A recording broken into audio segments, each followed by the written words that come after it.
जनगणमन अधिनायक जय हे भारत भाग्य विधाता पंजाब सिंध गुजरात मराठा द्राविड उत्कल गंगा विंध्य हिमाचल यमुना गंगा उच्चल जलधि तरंगा तव शुभ नामे जागे तव शुभ आशीष मागे गाहे तव जय गाथा जन गण मंगलदायक जय हे भारत भाग्य विधाता जय हे जय हे जय हे जय जय जय जय हे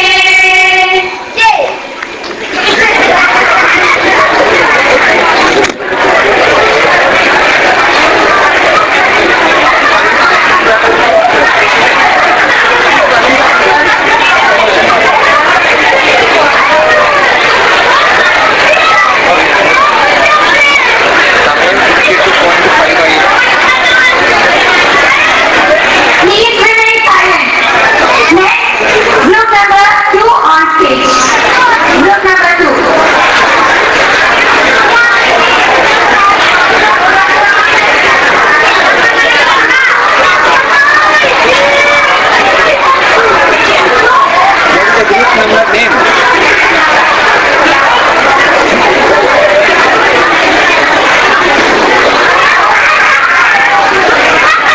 Please remain silent.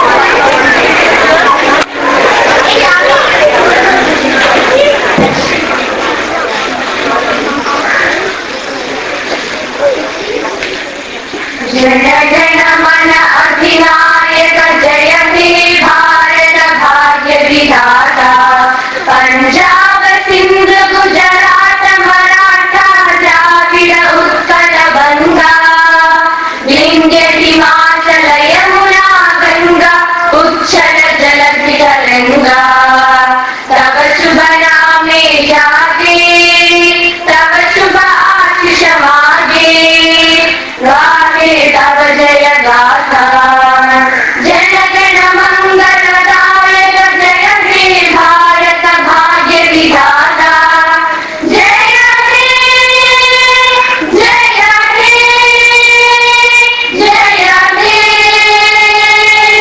जय जय जय जय हे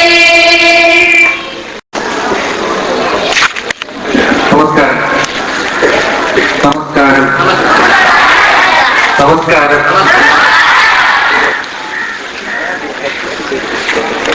നമസ്കാരം എന്താ മോളെ നമസ്കാരം എന്നുള്ള അർത്ഥം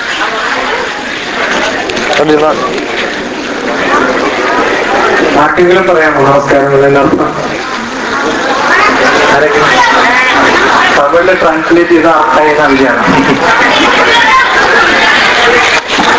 നമസ്കാരം എന്നുള്ളതിന്റെ അർത്ഥം നമസ്കാരം എന്ന് പറയാൻ അർത്ഥം സാൻസ്ക്രിറ്റിൽ ഇവിടെ സാൻസ്ക്രിറ്റ് സ്റ്റുഡൻസ് ഒന്ന് കൈവക്കുക നമസ്കാരം എന്നുള്ളതിന്റെ അർത്ഥം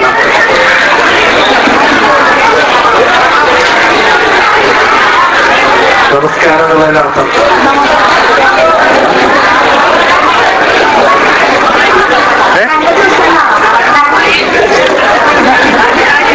നമസ്കാരം എന്നുള്ളതിന്റെ അർത്ഥം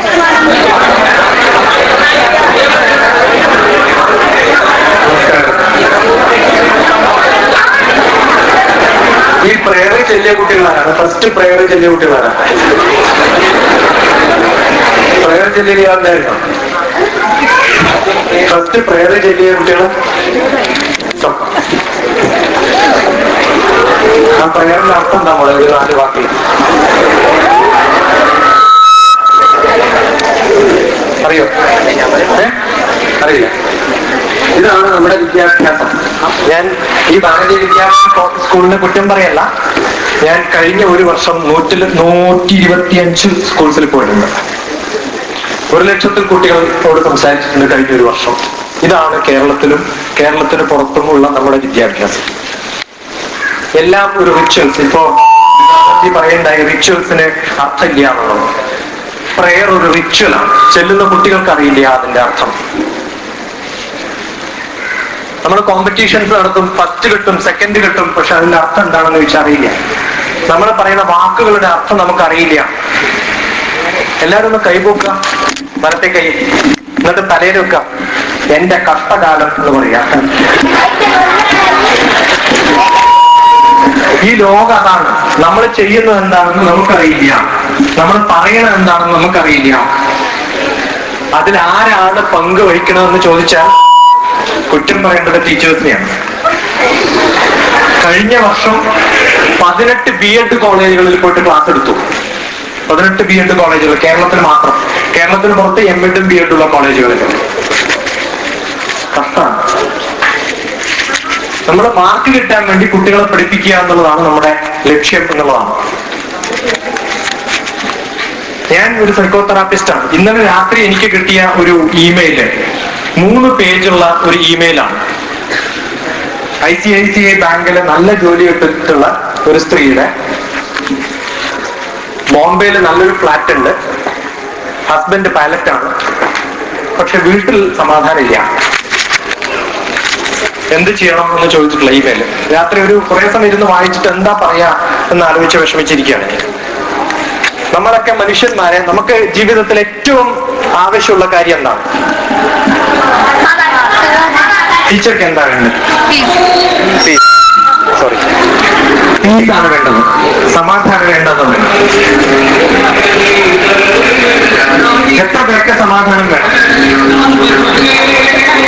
സമാധാനം മാത്രമേ കിട്ടുള്ളൂ, മറ്റൊന്നും കിട്ടില്ല. സമാധാനം മാത്രം കിട്ടും, മറ്റൊന്നും കിട്ടില്ല. വേറെ എന്തെങ്കിലും മാറ്റി പറയാനുണ്ടോ? ആർക്കെങ്കിലും മാറ്റി പറയാനുണ്ടോ? അയാൾക്ക് സ്നേഹമുണ്ട്, കിട്ടാത്തതാണോ മോനെ? ഇല്ലാത്തവനാ മനുഷ്യനോട് ചോദിക്കുക, ഉള്ളതിന് ചോദിക്കേണ്ട കാര്യമില്ലല്ലോ. ഇപ്പൊ നിങ്ങളൊക്കെ പ്രാർത്ഥിക്കാറില്ലേ? ഭഗവാന്റെ അടുത്ത് പോകാറുണ്ടല്ലേ? പ്രാർത്ഥിക്കാറുണ്ട്. By mistake, by chance, by accident ഭഗവാൻ പെട്ടെന്ന് വന്നു എന്ന് വിചാരിക്കാം മുമ്പില്. എന്താ വേണ്ടെന്ന് ചോദിച്ചാൽ എന്താ പറയാ? ചിലര് സമാധാനം വേണമെന്ന് പറയും, ചിലര് സ്നേഹം വേണമെന്ന് പറയും. എന്താ പറയാ? എന്താ വേണ്ടെന്ന് പറയാ? എന്താ വേണ്ടെന്ന് പറയാ? അച്ചീവ്മെന്റ്. എന്തെങ്കിലും ഹയറായിട്ട് പറയാനുണ്ടോ? Wonderful girl.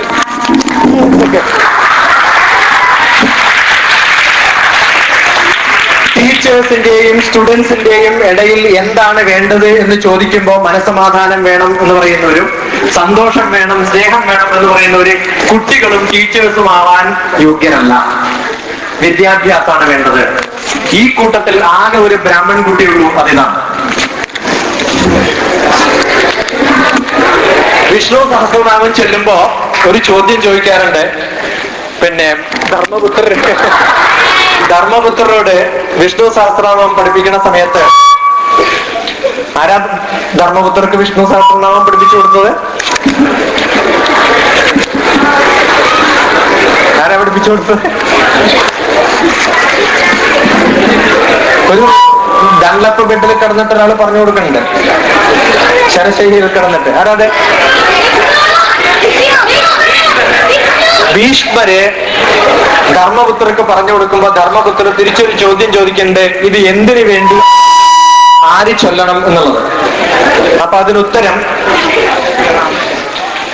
ഒന്ന് സഹായിക്കും. ബോക്സ് ഒന്ന് തിരിച്ചു വെച്ചാൽ, ആ ബോക്സ് ഒന്ന് കുറച്ചങ്ങോട്ട് തിരിച്ചു വെക്കാം. ഒരു ചോദ്യം ചോദിക്കണ്ടേ, ആർക്ക് എന്തിനു വേണ്ടിയിട്ട് ഇത് ചൊല്ലണം? അപ്പൊ പറയുന്നത്, വേദാന്തകോ ബ്രാഹ്മണ ക്ഷത്രിയോ വിജയീ ഭവേത് വൈശ്യോധന സമൃദ്ധ ശൂദ്ര സുഖമാത്മീയാത്മ. വേദാന്തകോ ബ്രാഹ്മണ, ഈ നാമം ബ്രാഹ്മണൻ ചൊല്ലിയാൽ അദ്ദേഹം വിദ്യാഭ്യാസമുള്ളവനാവും. അല്ലെങ്കിൽ ബ്രാഹ്മണന്മാർക്ക് ആവശ്യം പഠിക്കുക, പഠിപ്പിക്കുക എന്നുള്ളതാണ്. പഠിക്കുകയും പഠിപ്പിക്കുകയാണ് ബ്രാഹ്മണന്മാരുടെ തൊഴിൽ. ഞാൻ ബ്രാഹ്മണനല്ല, എനിക്ക് പൂണൂലില്ല ബൈ ജന്മം, അല്ലെങ്കിൽ കുടുംബപരമായിട്ട്. പക്ഷെ ഞാൻ ബ്രാഹ്മണനാണെന്ന് എല്ലാവരുടെ പറയാറുണ്ട്. കാരണം ഞാൻ ചെയ്തുകൊണ്ടിരിക്കുന്നത് പഠിക്കുക, പഠിപ്പിക്കുക എന്നുള്ളതാണ്. കർമ്മം കൊണ്ട് ബ്രാഹ്മണനാണ്. കാരണം ഭഗവത്ഗീതയിൽ പറയുന്നുണ്ട്, സ്വഭാവ പ്രഭവൈർ ഗുണൈ, സ്വഭാവം അനുസരിച്ചിട്ടാണ് അവനവന്റെ കാസ്റ്റ് തീരുമാനിക്കുക എന്നുള്ളത്. അപ്പൊ ഇത് ഏത് ജാതിയിൽ ജനിച്ചു പോയി, ആരുടെ മക്കളായിട്ട് ജനിച്ചു പോയി എന്നുള്ളതല്ല, പഠിക്കാനും പഠിപ്പിക്കാനുമാണ് താല്പര്യമെങ്കിൽ അവർ ബ്രാഹ്മണന്മാരാണ്. അപ്പോ വേദാന്തകോ ബ്രാഹ്മണഃ ക്ഷത്രിയോ വിജയീ ഭവേത്. വിജയം കാക്ഷിക്കുന്നവൻ ക്ഷത്രിയനാണ്. എന്നുവെച്ചാൽ പവർ വേണം, സ്റ്റാറ്റസ് വേണം, പ്രസിദ്ധി വേണം എന്നൊക്കെ വിചാരിക്കുന്നവരെ ക്ഷത്രിയന്മാരാണ്. വൈശ്യോധന സമൃദ്ധ, ധനം മാത്രം കാക്ഷിക്കുന്നവരെ, അത് ഏത് ജാതിയിൽപ്പെട്ടവരായാലും ശരി, പൈസയുടെ കാര്യം മാത്രം ആലോചിക്കുന്നവരാണെങ്കിൽ അവര് വൈശ്യന്മാരാണ്. ശൂദ്ര സുഖമാത്മീയാത്, ശൂദ്രന്മാരാണ് ഏറ്റവും സുഖം കാക്ഷിക്കുന്നവര്. ഇപ്പൊ നമ്മള് കേന്ദ്രത്തിൽ ഇരിക്കുന്ന സമയത്ത് പറയണ്ടായി, ഇവിടെ 350 രൂപയാണ് സാധാരണ കൂലി. വൈകുന്നേരം, രാവിലെ മുതൽ വൈകുന്നേരം വരെ കഷ്ടപ്പെടും. വൈകുന്നേരം അവരെന്തിലേക്ക് പോവും? നല്ല ഫുൾ ഫിറ്റ് ആവും. ഈ യോഗികളൊക്കെ രാവിലെയാണ് ഫിറ്റ് ആവുക, മറ്റവര് വൈകുന്നേരം ഫിറ്റ് ആവുക എന്നൊക്കെ, അത്രേ ഉള്ളൂ വ്യത്യാസം. സ്പിരിച്വാലിറ്റി കൊണ്ട് ഫിറ്റ് ആവുന്നവരും സ്പിരിറ്റ് കൊണ്ട് ഫിറ്റ് ആവുന്നവരും, രണ്ടു തരത്തിലെ ആൾക്കാര്. അപ്പൊ ശൂദ്ര സുഖമാത്മീയ, സുഖം മാത്രം കാക്ഷിക്കുന്നവൻ ശൂദ്രനാണ്. സമാധാനവും സുഖവും കാക്ഷിക്കുന്നവർ ശൂദ്രന്മാരാണ്. സമാധാനവും സുഖവും വളരെ തൊട്ടടുത്ത സംഭവങ്ങളാണ്. പിന്നെ സന്തോഷാണ് അതിലും കവിഞ്ഞത്. ഏറ്റവും നല്ല സ്ഥിതി, എല്ലാവർക്കും ആവശ്യം സന്തോഷാണ്. എല്ലാവർക്കും മനസ്സമാധാനം എന്തിനാണെന്ന് ചോദിച്ചാൽ ഹാപ്പിനെസ്സിന് വേണ്ടിയിട്ടാണ്, സന്തോഷത്തിന് വേണ്ടിയിട്ടാണ്. എന്തിനാണ് വിദ്യാഭ്യാസം എന്ന് ചോദിച്ചാൽ സന്തോഷത്തിന് വേണ്ടിയിട്ടാണ്. എന്തിനാണ് ധനം എന്ന് ചോദിച്ചാൽ സന്തോഷം കിട്ടുമെന്ന് വിചാരിച്ചിട്ടാണ്. അപ്പൊ എല്ലാവർക്കും ആവശ്യമുള്ള ഒരു കാര്യം, ഭഗവാൻ എപ്പോഴെങ്കിലും പ്രത്യക്ഷപ്പെട്ടാൽ നിങ്ങൾ ചോദിക്കേണ്ട ഒരു കാര്യമുണ്ട്, എന്താണ്? സന്തോഷം, ഹാപ്പിനെസ്. എല്ലാവർക്കും ആവശ്യം ഹാപ്പിനെസ് ആണ്. പക്ഷെ ആർക്കും ഇല്ലാത്തതും സന്തോഷം. സന്തോഷം മാത്രമുള്ള കുറച്ച് പേരെ കാണാം റോഡിലൊക്കെ. അത് മാഡ്നെസ് ഉള്ളപ്പോഴാണ്. നല്ലപോലെ കിറുക്ക് പിടിച്ചവർക്ക് ഭയങ്കര സന്തോഷം, അവർക്കൊന്നും ആലോചിക്കേണ്ട കാര്യമില്ല. എപ്പോ നിങ്ങൾ കുറച്ചധികം പഠിക്കാൻ തുടങ്ങണോ അപ്പോ സന്തോഷം പോകും. അപ്പൊ നല്ലോണം പഠിക്കുന്നവർക്കൊക്കെ സങ്കടം ഉണ്ടാവും. PhD എന്ന് പറഞ്ഞാൽ പെർമനന്റ് ഹെഡ് ഡാമേജ് എന്നാണ്. ഞാൻ PhD ആണ്, doctorate in mathematics. Permanent head damage എന്നാണ്. പെർസ്പിറേഷൻ, ഹ്യൂമിലിയേഷൻ ആൻഡ് ഡിഗ്രഡേഷൻ എന്നാണ്. ഒന്നിനും കൊള്ളാണ്ടാവുന്ന ഒരു അവസ്ഥയാണ് PhD എന്ന് പറയുന്നത്. ഓക്കെ, നമ്മൾ എത്രത്തോളം പഠിക്കുന്നോ അത്രത്തോളം നമുക്ക് സങ്കടം ഉണ്ടാവും. എന്താ വെച്ചാൽ ഇനിയും കുറെ പഠിക്കാനുണ്ടെന്നുള്ള തോന്നല്. BA കഴിയുമ്പോഴത്തേക്കും തോന്നും ഹിസ്റ്ററി ഒക്കെ എനിക്ക് ഫുള്ളായിട്ട് അറിയാമെന്ന്. അത് കഴിഞ്ഞ് MAക്ക് ചേരുമ്പോഴാണ് മനസ്സിലാവുക മാസ്റ്റർ ഓഫ് അജ്ഞാനം ആണ്. MA എന്ന് പറഞ്ഞാൽ മാസ്റ്റർ ഓഫ് അജ്ഞാനം. അത് പറയുമ്പോൾ മനസ്സിലാവും എനിക്കൊന്നും അറിയില്ല എന്ന് മനസ്സിലാവും. പിന്നെ PhD എടുക്കുമ്പോൾ മനസ്സിലാവും ഒന്നും അറിയില്ല. അപ്പൊ അങ്ങനെ എത്രത്തോളം പഠിച്ചുകൊണ്ടിരിക്കുന്നോ അത്രത്തോളം നമുക്ക് അറിയാണ്ട് ആവുക ചെയ്യാം. ഇപ്പൊ ഏതെങ്കിലും ഒരാളോട് ചോദിക്കുക, സാധാരണ നമ്മൾ ഇന്റർവ്യൂവിന് വരുമ്പോൾ നിങ്ങളുടെ ബാക്ക്ഗ്രൗണ്ട് എന്താണെന്ന് ചോദിക്കും. അപ്പൊ അവര് മാത്തമാറ്റിക്സ് ആണ്, ഫിസിക്സ് ആണ്, കെമിസ്ട്രി ആണെന്നൊക്കെയാ പറയാം. അപ്പൊ ഞാൻ സാധാരണ ചോദിക്കാറ്, അതൊക്കെ നിങ്ങളുടെ ഫോർഗ്രൗണ്ട് അല്ലേ, ബാക്ക്ഗ്രൗണ്ട് എല്ലാം പഠിച്ചിട്ടല്ലേ വരുന്നത് നമ്മൾ, അല്ലെ? അപ്പൊ ബാക്ക്ഗ്രൗണ്ടിൽ എല്ലാ സബ്ജക്റ്റും ഉണ്ടാവണം നമുക്ക്. പക്ഷെ മനുഷ്യന്മാര് ഇതൊന്നും കണക്ട് ചെയ്യാണ്ടാണ് പഠിക്കുന്നത്. ഈ സന്തോഷം തീരെ ഇല്ലാത്തൊരു ജീവി എന്ന് പറയുന്നത് നമ്മളാണ്, മനുഷ്യന്മാർ. എന്താ കാരണം എന്നറിയോ? എന്താ കാരണം? ആഗ്രഹങ്ങൾ കൂടുതലാണ്. അത്യാഗ്രഹം മാത്രമാണ് മനുഷ്യനുള്ളത് എന്നുള്ളതാണ്. അത്യാഗ്രഹം ഉണ്ടാവണം, ആഗ്രഹങ്ങൾ ഉണ്ടാവണം. ആഗ്രഹങ്ങളില്ലെങ്കിൽ നമ്മളൊന്നും ചെയ്യില്ല ഈ ലോകത്ത്. ഡിസയർ ഉണ്ടാവണം. കാമം എന്ന് പറഞ്ഞാൽ ഡിസയർ എന്നാണ് അർത്ഥം, സെക്സ് എന്നല്ല. കാമം ഉണ്ടാവണം മനുഷ്യന്. എത്രത്തോളം ഡിസയർ ഉണ്ടോ അത്രത്തോളം പുരോഗമിച്ചു പോകും. അപ്പൊ എത്രയാ ഡിസയർ ഉണ്ടാവേണ്ടത്? ഇപ്പൊ ഒരു ചോദ്യം ചോദിച്ചു, ദിവാകർജി നിങ്ങൾക്ക് എത്ര മാർക്ക് കിട്ടുന്നു, ഇല്ലേ?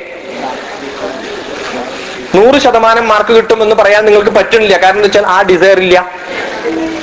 എപ്പോ ഡിസയർ ഉണ്ടോ അത് നമുക്ക് അച്ചീവ് ചെയ്യാൻ പറ്റും. ഡിസയർ ഇല്ലയോ അത് അച്ചീവ് ചെയ്യാൻ പറ്റില്ല. പോട്ടെ, മാത്തമാറ്റിക്സിന് 100% വേണ്ട, ഫിസിക്സിന് 100% വേണ്ട, കെമിസ്ട്രിക്ക് 100% വേണ്ട. നിങ്ങളുടെ അച്ഛനും അമ്മയും നിങ്ങൾക്ക് മാർക്ക് ഇട്ടാൽ നിങ്ങൾ നല്ല കുട്ടികളാണെന്ന് പറയാൻ പറ്റുമോ? 100% നല്ല കുട്ടികളാണെന്ന് പറയാൻ പറ്റുന്നവർ കൈപൊക്ക. 100% നല്ല കുട്ടികളാണെന്ന് സ്വയം തോന്നുന്നവർ കൈപൊക്ക. ആലോചിച്ച് നോക്ക, അല്ലേ? നല്ല കുട്ടിയാണോ? ഏത് ക്ലാസ്സിലെ പഠിക്കണം മോള്? ഇങ്ങോട്ട് വാ. സാമ്പാർ എങ്ങനെ ഉണ്ടാക്കാം മോളെ?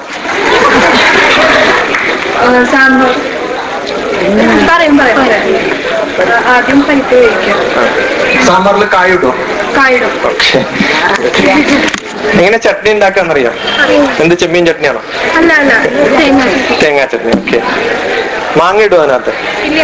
പുളി ഇടില്ലേ? പുളി ഇല്ലെങ്കിൽ മാങ്ങ ഇടില്ലേ? Good girl.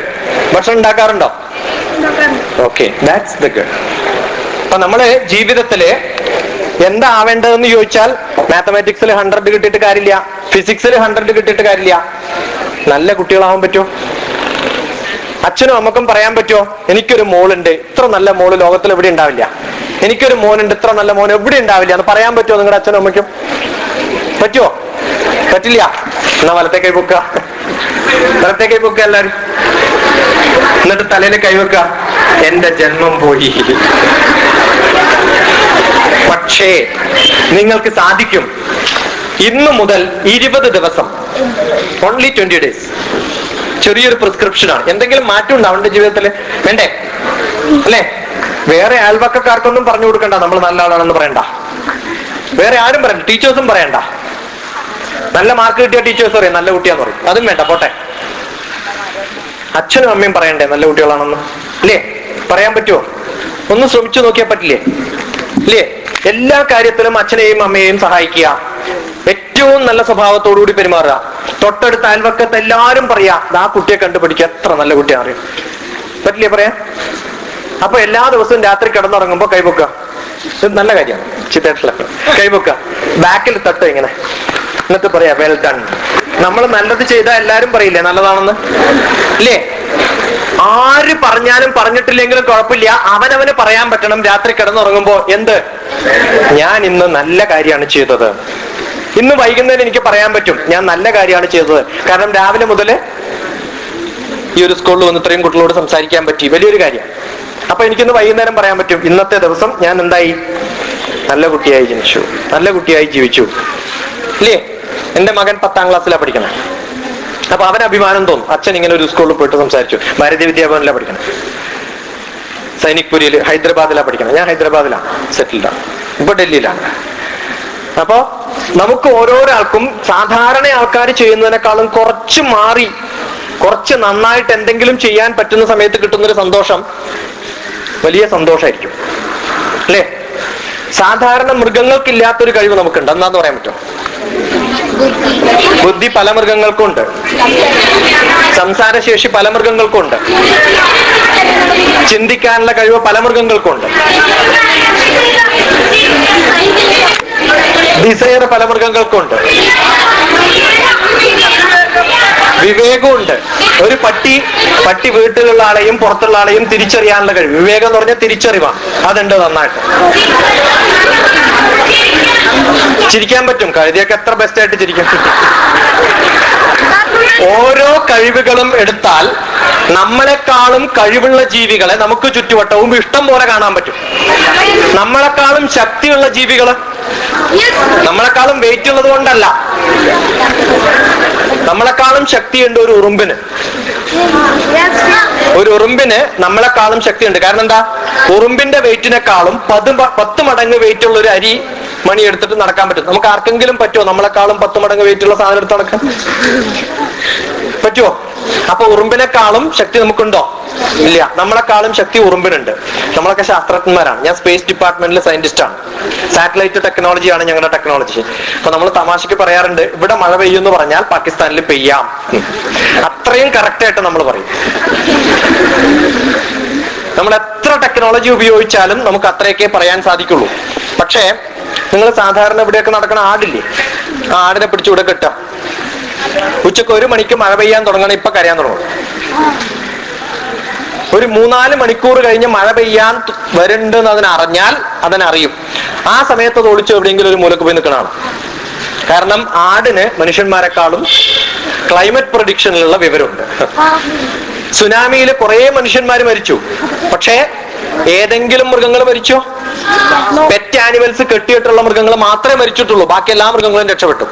ചൈനയിൽ ഭൂകമ്പം ഉണ്ടായിരുന്ന സമയത്ത് മനുഷ്യന്മാര് ഇതുവരെ പ്രഡിക്റ്റ് ചെയ്യാൻ സാധിച്ചില്ല, ഒരു പ്രാവശ്യം മാത്രമേ പ്രഡിക്റ്റ് ചെയ്തിട്ടുള്ളൂ. അത് ഇഴജന്തുക്കൾ ചാടി ഓടി സ്ഥലം വിട്ട് ഓടുന്നത് കണ്ടു, മാളത്തിൽ നിന്നൊക്കെ. അപ്പൊ എന്തോ വരാൻ പ്രശ്നം ഉണ്ടെന്ന് മനസ്സിലായി, എല്ലാവരും അതിന്റെ പിന്നാലെ ഓടി. അപ്പൊ മനുഷ്യന്മാരെക്കാളും വിവരമുള്ള കുറെ മൃഗങ്ങളെ നമുക്ക് കാണാം. ഒറ്റ വ്യത്യാസമേ ഉള്ളൂ, എന്താ അറിയോ?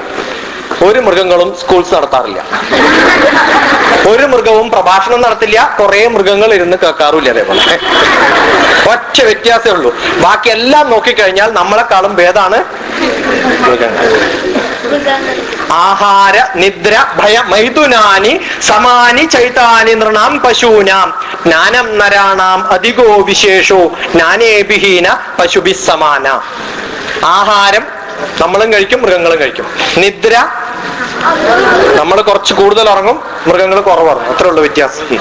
കൂടുതൽ ഉറങ്ങുന്ന മൃഗങ്ങളുണ്ട്, ആരാന്നറിയോ? ഈ നോൺ വെജിറ്റേറിയൻ കഴിക്കുന്ന മൃഗങ്ങൾ കുറെ ഉറങ്ങും. ഈ സിംഹം, പുലിയൊക്കെ ഒരു 20 മണിക്കൂർ ഉറങ്ങിയിട്ട് 4 മണിക്കൂറേ ഉണർന്നു നിൽക്കുള്ളൂ. അപ്പൊ എത്രത്തോളം ശവം കഴിക്കുന്നോ അത്രത്തോളം ഉറക്കം കൂടും. ഓക്കെ, അത് മനുഷ്യന്റെ ഒരു പ്രകൃതി അങ്ങനെയാണ്. എത്രത്തോളം ശവം കഴിക്കുന്നോ അത്രത്തോളം ഉറക്കം കൂടുന്ന പറയാം. അത് ബയോളജി നോക്കിയാൽ മനസ്സിലാവും. അപ്പോ ആഹാര നിദ്ര ഭയം.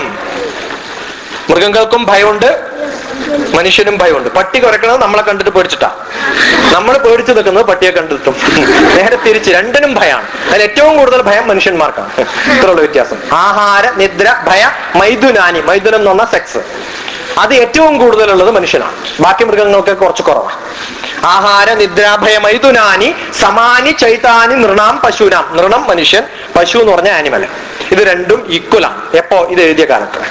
ഇപ്പൊ കുറച്ചധികമാണെന്ന് മാത്രം. ഇവിടെയൊക്കെ മനുഷ്യന്മാര് ഭക്ഷണം, ഒരു പട്ടിക്കും ഭക്ഷണം പ്ലേറ്റിലിട്ട് കൊടുത്താൽ ആവശ്യത്തിനേ കഴിക്കുള്ളൂ, ബാക്കി അങ്ങോട്ട് കളയും. വീട്ടിൽ ഏതെങ്കിലും അച്ഛനോ അമ്മയും കളയാൻ സമ്മതിക്കുമോ? ഫുൾ തിന്നാൻ പറയും. എന്താ കാരണം? പട്ടിയെക്കാളും ചീത്തയാണ് നമ്മൾ കാണാൻ. അതല്ലെങ്കിൽ എന്ത് ചെയ്യണം? ഇത് കളയേണ്ടി വരും. കളയാൻ പാടില്ല. എന്നിട്ട് എങ്ങോട്ട് കളയാ? ഇങ്ങോട്ട് കളയാം. അപ്പൊ ഏറ്റവും നല്ല ഡസ്റ്റ്ബിൻ ആണ് ഇത് പലർക്കും. കാരണം ഇവിടെ ഇട്ട് അങ്ങോട്ട് കത്തിക്കും. ദഹനം എന്ന് പറഞ്ഞാൽ കത്തിക്കാന്ന് അർത്ഥം, ദഹിപ്പിക്കുകയാണ്. പലർക്കും ഇത് ശവപ്പറമ്പാണ്. ഇവിടെ ആ ശവാണ് കത്തിക്കാന്ന് മാത്രം. ചിലർക്ക് സാധാരണ വെജിറ്റബിൾസും അരിയൊക്കെ ഇട്ടിട്ട് കത്തിക്കും. ഇങ്ങനെ കത്തിക്കുന്ന സ്ഥലമാണ്. എന്തിനാ കത്തിക്കണത്? കെമിസ്ട്രിയിൽ കത്തിച്ചു കഴിഞ്ഞാൽ എനർജി ഉണ്ടാവും, അല്ലേ? അതേപോലെ നമ്മൾ കത്തിച്ചു കഴിഞ്ഞാൽ ഇതിനകത്ത് നന്നായിട്ട് കത്തിയാൽ എന്ത് പറ്റും? കുറച്ചധികം കത്തിയാലും കുഴപ്പം, കുറച്ച് കത്തിയാലും കുഴപ്പം. ഡൈജഷൻ പ്രോബ്ലം ഉണ്ടാവും, പ്രഗേഷനും ഉണ്ടാവും. രണ്ടും പ്രോബ്ലമാണ്. അപ്പൊ രണ്ടും അല്ലാണ്ട് മെയിൻറ്റെയിൻ ചെയ്തിട്ട് കത്തിച്ചാൽ നല്ല എനർജി കിട്ടും. എന്തിനായി എനർജി? എല്ലാ മൃഗങ്ങൾക്കും ജോലി ചെയ്യാൻ വേണ്ടിയിട്ടാണ്. മനുഷ്യൻ ഈ എനർജി എന്തിനാ അറിയോ? ചിന്തിക്കാനും ആലോചിക്കാനും പഠിക്കാനും വേണ്ടിയിട്ട് ഉപയോഗിക്കണം. അപ്പൊ മൃഗങ്ങളിൽ നിന്നും വ്യത്യസ്തമായിട്ട് ജ്ഞാനം നരാണാം അധികോ വിശേഷോ ജ്ഞാനേഭിഹീന പശുഭി സമാന. നോളജ്, അറിവാണ് മനുഷ്യന് കൂടുതലുള്ളത്. അറിവില്ലാത്തവൻ എന്താണ്? പശുവിനെക്കാളും ചീത്തയായിട്ട് വേണം പറയാം. പശുവിന് തുല്യ എന്ന് പറയാം, പശുവിനെക്കാളും ചീത്തയാണ്, മൃഗങ്ങളെക്കാളും ചീത്തയാണ്. അപ്പൊ ഇത്രയും കൊല്ലം, ഏകദേശം 10-15 വർഷങ്ങളൊക്കെ ജീവിച്ച ആൾക്കാരും 10-40-50 വർഷമൊക്കെ ജീവിച്ച ആൾക്കാരൊക്കെയാണ്. അപ്പൊ ആലോചിച്ച് നോക്കുക, എത്ര ദിവസം മനുഷ്യനായിട്ട് ജീവിച്ചു, എത്ര ദിവസം മൃഗമായിട്ട് ജീവിച്ചു. കാരണം പഠിച്ച ദിവസങ്ങളൊക്കെ, ഇന്ന് സാറ്റർഡേ, സൺഡേ, ഹോളിഡേ, ഇന്നൊന്നും പഠിക്കില്ല. അപ്പൊ അന്ന് ആരായിട്ടാ ജീവിക്കണേ? മൃഗമായിട്ട്. കാരണം അന്നൊന്നും പഠിക്കണില്ലല്ലോ. അപ്പൊ ഒരു ദിവസം മൃഗമായിട്ട് ജീവിക്കും, പിറ്റേ ദിവസം 60 വയസ്സ് വരെ ജീവിക്കുമ്പോൾ നമ്മൾ എത്ര ദിവസം മൃഗമായിട്ട് ജീവിക്കേണ്ടെന്ന് സ്വന്തം ആലോചിക്കാം. അപ്പൊ എന്ത് ചെയ്യണം? തലയിൽ കൈവച്ചിട്ട് പറയാ, അയ്യോ ഏത് മൃഗാണെന്നുള്ളത് നിങ്ങൾക്ക് തീരുമാനിക്കാം. ആ ഓപ്ഷൻ തന്നിട്ടുണ്ട്. പക്ഷെ മൃഗാണെന്നുള്ളത് ഉറപ്പാണ്. അപ്പൊ ഓരോ ദിവസവും പഠിക്കാൻ സാധിക്കണം. ഓരോ ദിവസവും പഠിക്കണ സമയത്ത് എന്തുണ്ടാവണം? പഠിക്കണ സമയത്തും സന്തോഷം ഉണ്ടാവണം. ശരിക്കും പഠിക്കുമ്പോൾ സന്തോഷം ഉണ്ടാവണം. എക്സാം എഴുതുമ്പോഴൊക്കെ എന്ത് എൻജോയ്മെന്റ് ആവണം അറിയാം. എന്താ കാരണം? സാധാരണ ടീച്ചർമാര് പറയണത് നമ്മൾ വായിക്കും, ടീച്ചർമാർ എഴുതുന്നത് നമ്മൾ വായിക്കും. നമ്മൾ എഴുതുന്നത് ടീച്ചർമാരെ കൊണ്ട് വായിപ്പിക്കാൻ പറ്റിയ ഏക പണി എന്താണ്? എക്സാം എഴുതുക എന്നുള്ളതാണ്. ഞാനൊക്കെ LLB എക്സാം എഴുതുന്ന സമയത്ത് ഒരു 60-70 പേജ് അങ്ങോട്ട് എഴുതും. ആൻസർ എനി 5 എന്ന് പറഞ്ഞിട്ട് 10 ക്വസ്റ്റ്യൻ തരും. 10 ചോദ്യം എന്നിട്ട് എന്തെങ്കിലും 5 എഴുതിയാൽ മതി. എന്തിനാ ഈ 5 ആക്കണേ? കാരണം നമ്മൾ ഈ എക്സാമിനേഷന് ഫീസ് അടച്ചാൽ പിന്നെ പേപ്പറിന് എക്സ്ട്രാ പൈസ ഒന്നും കൊടുക്കണ്ട, വേണ്ടല്ലോ. അപ്പൊ നിരന്നങ്ങോട്ട് എഴുതിട്ട് ടീച്ചർമാരെ ഏതായാലും പഠിച്ചോട്ടെ. കാരണം ആദ്യമായിട്ട് വായിക്കുകയാണെങ്കിൽ വായിച്ചോട്ടെ ഒരു പ്രാവശ്യം കൂടി, അല്ലേ? അപ്പൊ നമ്മൾ ഓരോ പ്രാവശ്യം എഴുതുന്ന സമയത്ത് എന്ത് ത്രില്ലായിരിക്കും എന്നറിയും. ഇനി ഒന്നും അറിയില്ല എന്ന് വിചാരിക്കുക, എന്നാലും ഭയങ്കര ഹാപ്പിയാ. എന്താ കാരണം? ഏതായാലും നമ്മൾ തോക്കും. അപ്പൊ ചുറ്റും നിന്നിട്ട് കുട്ടികളൊക്കെ വേർക്കണമെന്ന് ഇങ്ങനെ കാണും, എന്ത് സുഖമായിരിക്കുന്നത്. അപ്പൊ നല്ലോണം പഠിച്ചാലും ടെൻഷൻ ഇല്ല, തീരെ പഠിക്കാണ്ടിരുന്നാലും ടെൻഷൻ ഇല്ല. അപ്പൊ തീരെ പഠിക്കാണ്ടിരിക്കുമ്പോ എന്ത് ചെയ്യാ? ആ സീറ്റ് എന്തിനാ വെറുതെ കളയണേ? സ്ഥലം വിടുക. ഈ കുറച്ച് പാസ്സായിട്ട് എഞ്ചിനീയറിങ്ങിനൊക്കെ എത്തുന്ന ആൾക്കാരുണ്ട്. കഴിഞ്ഞ വർഷം ഒരു 30ഓളം എഞ്ചിനീയറിംഗ് കോളേജുകളിൽ പോയിട്ടുണ്ട്. എഞ്ചിനീയറിംഗ് കോളേജുകളിലെ പാസ് എങ്ങനെയെങ്കിലൊക്കെ പഠിച്ച് പാസ്സായിട്ട് പ്രീ ഡിഗ്രി ഒക്കെ അല്ലെങ്കിൽ +2 ഒക്കെ കഴിഞ്ഞിട്ട് എഞ്ചിനീയറിംഗിന് ചേരും. ഇപ്പൊ ഏത് കൊരങ്ങനും പോകാൻ പറ്റിയ സ്ഥലമാണ് എഞ്ചിനീയറിംഗ്. വലിയ കഴിവൊന്നും വേണ്ട, കുറച്ച് പാസ്സാക്കിയാൽ എഞ്ചിനീയറിംഗ് സീറ്റൊക്കെ വെയിക്കണ്ട, അപ്പൊ ആർക്കെങ്കിലും കയറി പോകാൻ പറ്റുന്ന ഒരു സ്ഥലമാണ് എഞ്ചിനീയറിംഗ്. വളരെ എളുപ്പമാണ് കിട്ടാൻ. കേരളത്തിൽ മാത്രമേ സീറ്റ് കുറവുള്ളതുകൊണ്ട് പ്രശ്നമുള്ളൂ. ആന്ധ്രയിലൊക്കെ ഇഷ്ടംപോലെ എഞ്ചിനീയറിംഗ് കോളേജ് വിൽപ്പനക്ക. ഇപ്പൊ കുട്ടികളില്ല അവിടെ. ഇഷ്ടംപോലെ സീറ്റ് വെക്കണ്ട, ഇടക്കിടയ്ക്ക് വരും പ്ലീസ് ജോയിൻ എന്നുണ്ട്. 50% കുറവായാലും ചേരാം, അങ്ങനത്തെ സ്ഥലങ്ങളൊക്കെ ഉണ്ട്. പക്ഷെ എന്താ പ്രശ്നം എന്നറിയോ? ചേരാനേ പറ്റുള്ളൂ. അവിടുന്ന് പുറത്ത് വരുമ്പോ ഫെയിൽഡ് സർട്ടിഫിക്കറ്റും കൊണ്ടാ വരിക. കാരണം നല്ലപോലെ പഠിക്കാനുണ്ട്, ഇഷ്ടംപോലെ പഠിക്കാനുണ്ട്. മെഡിക്കൽ കോളേജ്, കാലിക്കറ്റ് മെഡിക്കൽ കോളേജിലെ ആദ്യത്തെ MBBS ക്ലാസ് കഴിഞ്ഞ് ഒരാഴ്ച കഴിയുമ്പോഴത്തേക്ക് 3-4 കുട്ടികൾക്ക് ബോധക്ഷയാണ്. കാരണം ഈ പഠിക്കാനുള്ള ബുക്ക് കണ്ടിട്ട്. അങ്ങനെ വലിയ പുസ്തകങ്ങൾ, അത് തുറക്കാൻ പോലും പറ്റില്ല, ട്രോളിയിൽ കൊണ്ടുവരും. അത്രയും വലിയ പുസ്തകങ്ങൾ, ഇത് കെട്ടി നടക്കാനൊന്നും പറ്റില്ല നമുക്ക്, അത്രയും പഠിക്കാനുണ്ട്. അപ്പൊ നമ്മളൊക്കെ ഇങ്ങനെ കഷ്ടി അങ്ങോട്ട് പാസ്സായിട്ട് പോയി രക്ഷപ്പെട്ടിട്ട് എവിടെയെങ്കിലൊക്കെ എത്താന്ന് വിചാരിച്ചാൽ നടക്കില്ല മോനെ, സംഭവം നടക്കില്ല എന്ന് പറഞ്ഞിട്ട്. അപ്പൊ നല്ലപോലെ പഠിക്കണം. കാരണം വേറൊന്നുമില്ല നമുക്ക് ചെയ്യാൻ ജീവിതത്തിൽ. ഉണ്ടോ? ആദ്യം ചെയ്യേണ്ടത് ഏറ്റവും നല്ല മകനും മകളുമാവുക. എത്ര ശതമാനം മാർക്ക് കിട്ടണം? 90 മതി ഒരാൾക്ക്. എക്സ്പെക്ടേഷൻസ് 100 എത്തണം. ഏറ്റവും നല്ല മക്കളാവാൻ സാധിക്കണം. സാധിക്കോ? എത്ര പേർക്ക് 100% 20 ദിവസം കഴിഞ്ഞാൽ സാധിക്കുമെന്ന് ഏകദേശം തോന്നുന്നുണ്ട്? ഇപ്പൊ ഒന്ന് കൈപൊക്കാം. ഇത്രയും പേരെ മാറ്റാനേ സാധിച്ചുള്ളൂ. ഇപ്പൊ കുറച്ചെങ്കിലും പ്രയത്നിക്കാന്ന് തീരുമാനിച്ചോ? ഇല്ലേ? ഏറ്റവും നല്ല മക്കളാണെന്ന് പറയാൻ അച്ഛനും അമ്മയ്ക്കും സാധിക്കണം. രണ്ടാമത് സാധിക്കേണ്ടത് പഠനം മാത്രമാണ് മനുഷ്യനുള്ള ഏറ്റവും നല്ല കഴിവ്. അപ്പൊ എന്ത് പറ്റണം? നല്ല പോലെ പഠിക്കാൻ പറ്റണം. നല്ല പോലെ പഠിക്കാനുള്ള സന്ദർഭങ്ങൾ ഉണ്ടാവണം. ആ സന്ദർഭങ്ങൾ ഉണ്ടാവുന്ന ഇപ്പോഴത്തെ പാഠ്യപദ്ധതിയിൽ കുറെ അതിനുള്ള ശ്രമങ്ങൾ നടക്കേണ്ടതെന്നുള്ള വലിയൊരു സന്തോഷമുള്ള കാര്യമാണ്. കാരണം സാധാരണ എനിക്ക് തോന്നുന്നു രാജഗോപാലാചാര്യാണ് പറഞ്ഞതെന്ന് തോന്നുന്നു എഡ്യൂക്കേഷനെ കുറിച്ച്, the best teacher, the worst teacher is the teacher who says the truth എന്നാണ്. സത്യം പറയുന്ന ടീച്ചർമാരൊക്കെ മോശം ടീച്ചർമാരാണ്. സത്യത്തിലേക്കുള്ള വഴി കാണിച്ചു കൊടുക്കുന്ന ടീച്ചർമാരാണ് ഏറ്റവും നല്ല ടീച്ചർമാരെന്ന്. ഇപ്പൊ പശുവിന് 4 കാലുണ്ട് എന്ന് പഠിപ്പിക്കുന്ന ടീച്ചർ മോശം ടീച്ചറാണ്. എന്താ ചെയ്യേണ്ടത്? പുറത്തു പോയിട്ട് പശുവിനെ നോക്കിയിട്ട് എത്ര കാലുണ്ടെന്ന് എണ്ണിട്ട് തിരിച്ചു വന്നിട്ട് പറയാം. അങ്ങനെ സ്വന്തം കണ്ടുപിടിക്കാനുള്ള കഴിവുണ്ടാക്കാൻ പറ്റുന്നവരാണ് ഏറ്റവും നല്ല ടീച്ചർമാർ. അത് ക്ലാസ്സിൽ പറ്റില്ല എന്ന് വരും ചിലപ്പോ. കാരണം പാഠ്യപദ്ധതി അങ്ങനെയാണ്, സിലബസ് അങ്ങനെയാണ്, ഇത് തീർക്കണം എന്നുള്ള തിരക്കുണ്ടാവും, എക്സാമിനേഷൻ ഉണ്ടാവും. സാധാരണ ക്ലാസ്സിൽ പഠിപ്പിക്കുന്ന സമയത്ത് ടീച്ചർമാർ പഠിപ്പിക്കുന്നത് ഭാഗം മാത്രമാണ്. 25% മാർക്കേ കിട്ടുള്ളൂ എന്നാണ്. ക്ലാസ്സിൽ പഠിപ്പിക്കുന്നത് മാത്രം ശ്രദ്ധിച്ചാൽ ഒരു കുട്ടിക്ക് കിട്ടാൻ പറ്റുന്ന മാർക്ക് എത്രയാണ്? 25%. അത് കൃത്യമായിട്ട് 40 മിനിറ്റ് അല്ലേ ഒരു പീരീഡ്. ഒരു പീരീഡ് 40 മിനിറ്റ്സ് ആണ്. ഈ 40 മിനിറ്റ്സ് പൂർണ്ണമായിട്ട് കോൺസെൻട്രേഷൻ നിങ്ങൾക്ക് സാധിക്കുമോ? കുട്ടികൾക്ക് ഇല്ല. എന്താ ചെയ്യാ? ടീച്ചറുടെ സാരിയുടെ യൂണിഫോം ആയതുകൊണ്ട് ആ കുഴപ്പമില്ല. ഹെയർ സ്റ്റൈല് നോക്കുക, പൊട്ടിന്റെ വലുപ്പം നോക്കുക, അല്ലേ? ഇതൊക്കെ നോക്കിക്കൊണ്ടിരിക്കും. പിന്നെ കുറെ ആലോചിച്ചുകൊണ്ടിരിക്കും. അവിടെ ഇവിടെയൊക്കെ വരുന്ന സമയത്ത് എന്തൊക്കെയാ കണ്ടത്, ഇനി പോയിട്ട് എന്തൊക്കെയാ തിന്നേണ്ടത്, ബിരിയാണി കിട്ടുമോ, മസാല ദോശയാണോ കിട്ടുക, ഏത് സിനിമയ്ക്കാ പോകേണ്ടത്, ഏത് സെല്ലാണ് ഏറ്റവും നല്ലത്, അല്ലെ? തൊട്ടടുത്തിരിക്കുന്ന ആളുടെ പൊട്ടിന്റെ നിറം, ആ വളയുടെ കളർ, ഇതൊക്കെ നോക്കിക്കൊണ്ടിരിക്കുക. എത്ര സമയം കോൺസെൻട്രേറ്റ് ചെയ്യാൻ പറ്റും? 40 മിനിറ്റ്സ് പറ്റുമോ? മോഹൻലാലിന് തന്നെ പറ്റണില്ല എന്നാ പറയുന്നത്. ഏതോ സിനിമയിൽ മോഹൻലാൽ പറയുന്നില്ലേ, പാരന്റ് ടീച്ചേഴ്സ് അസോസിയേഷനിൽ 20 മിനിറ്റേ ശ്രദ്ധിക്കാൻ പറ്റുമെന്ന്, അല്ലേ? 20 മിനിറ്റേ പറ്റുള്ളൂ. ഞാൻ എല്ലാ സിനിമയും കാണും, വേറെ പണിയൊന്നും ഇല്ലാത്തതുകൊണ്ട്. 20 മിനിറ്റ് മാത്രമേ ശ്രദ്ധിക്കാൻ പറ്റുള്ളൂ എന്നാ പറയാം. എന്തേ 20 മിനിറ്റ് മാത്രം ക്ലാസ് എടുക്കാൻ കാരണം? 40 മിനിറ്റും ടീച്ചർ കണ്ടിന്യൂസ് ആയിട്ട് സംസാരിക്കില്ല, 20 മിനിറ്റേ സംസാരിക്കുള്ളൂ. ഇപ്പം ഈ ഒരു പ്രെയർ ചെല്ലിയ സമയത്ത് നിങ്ങൾ എത്ര പേര് ഇവിടെ ഇരിക്കണ്ടായിരുന്നു? ആരെങ്കിലും ആലോചിച്ചോ ഇതിന്റെ അർത്ഥം എന്താണെന്ന്? ഈ ക്ലാസ് നടക്കുമ്പോഴും ടീച്ചർമാര് ക്ലാസ് എടുക്കുന്ന സമയത്തും ഇതിന്റെ അർത്ഥം എന്താണെന്ന് ആലോചിക്കാറില്ല. വാസ്തവതാണ്. ഇലക്ട്രോ എൻസിലോഗ്രാഫ് എന്ന് പറഞ്ഞൊരു മെത്തേഡ് ഉണ്ട്. ബ്രെയിൻ വർക്ക് ചെയ്യുന്നുണ്ടോ എന്ന് ശ്രദ്ധിക്കാൻ. ബ്രെയിനിൽ കണക്ഷൻ കൊടുത്തിട്ട് ക്ലാസ്സിന്റെ കുട്ടികളുടെയൊക്കെ ശ്രദ്ധിച്ചു നോക്കിയാൽ ബ്രെയിൻ ഒന്നും വർക്ക് ചെയ്യണേ ഉണ്ടാവില്ല. ഇതിങ്ങനെ വേറെ ഏതോ ലോകത്താണ്. അതുകൊണ്ടാണ് മാർക്ക് കിട്ടാത്തത്. അല്ലെങ്കിൽ 25% കണ്ണും പൂട്ടിയിരുന്നാൽ കിട്ടും.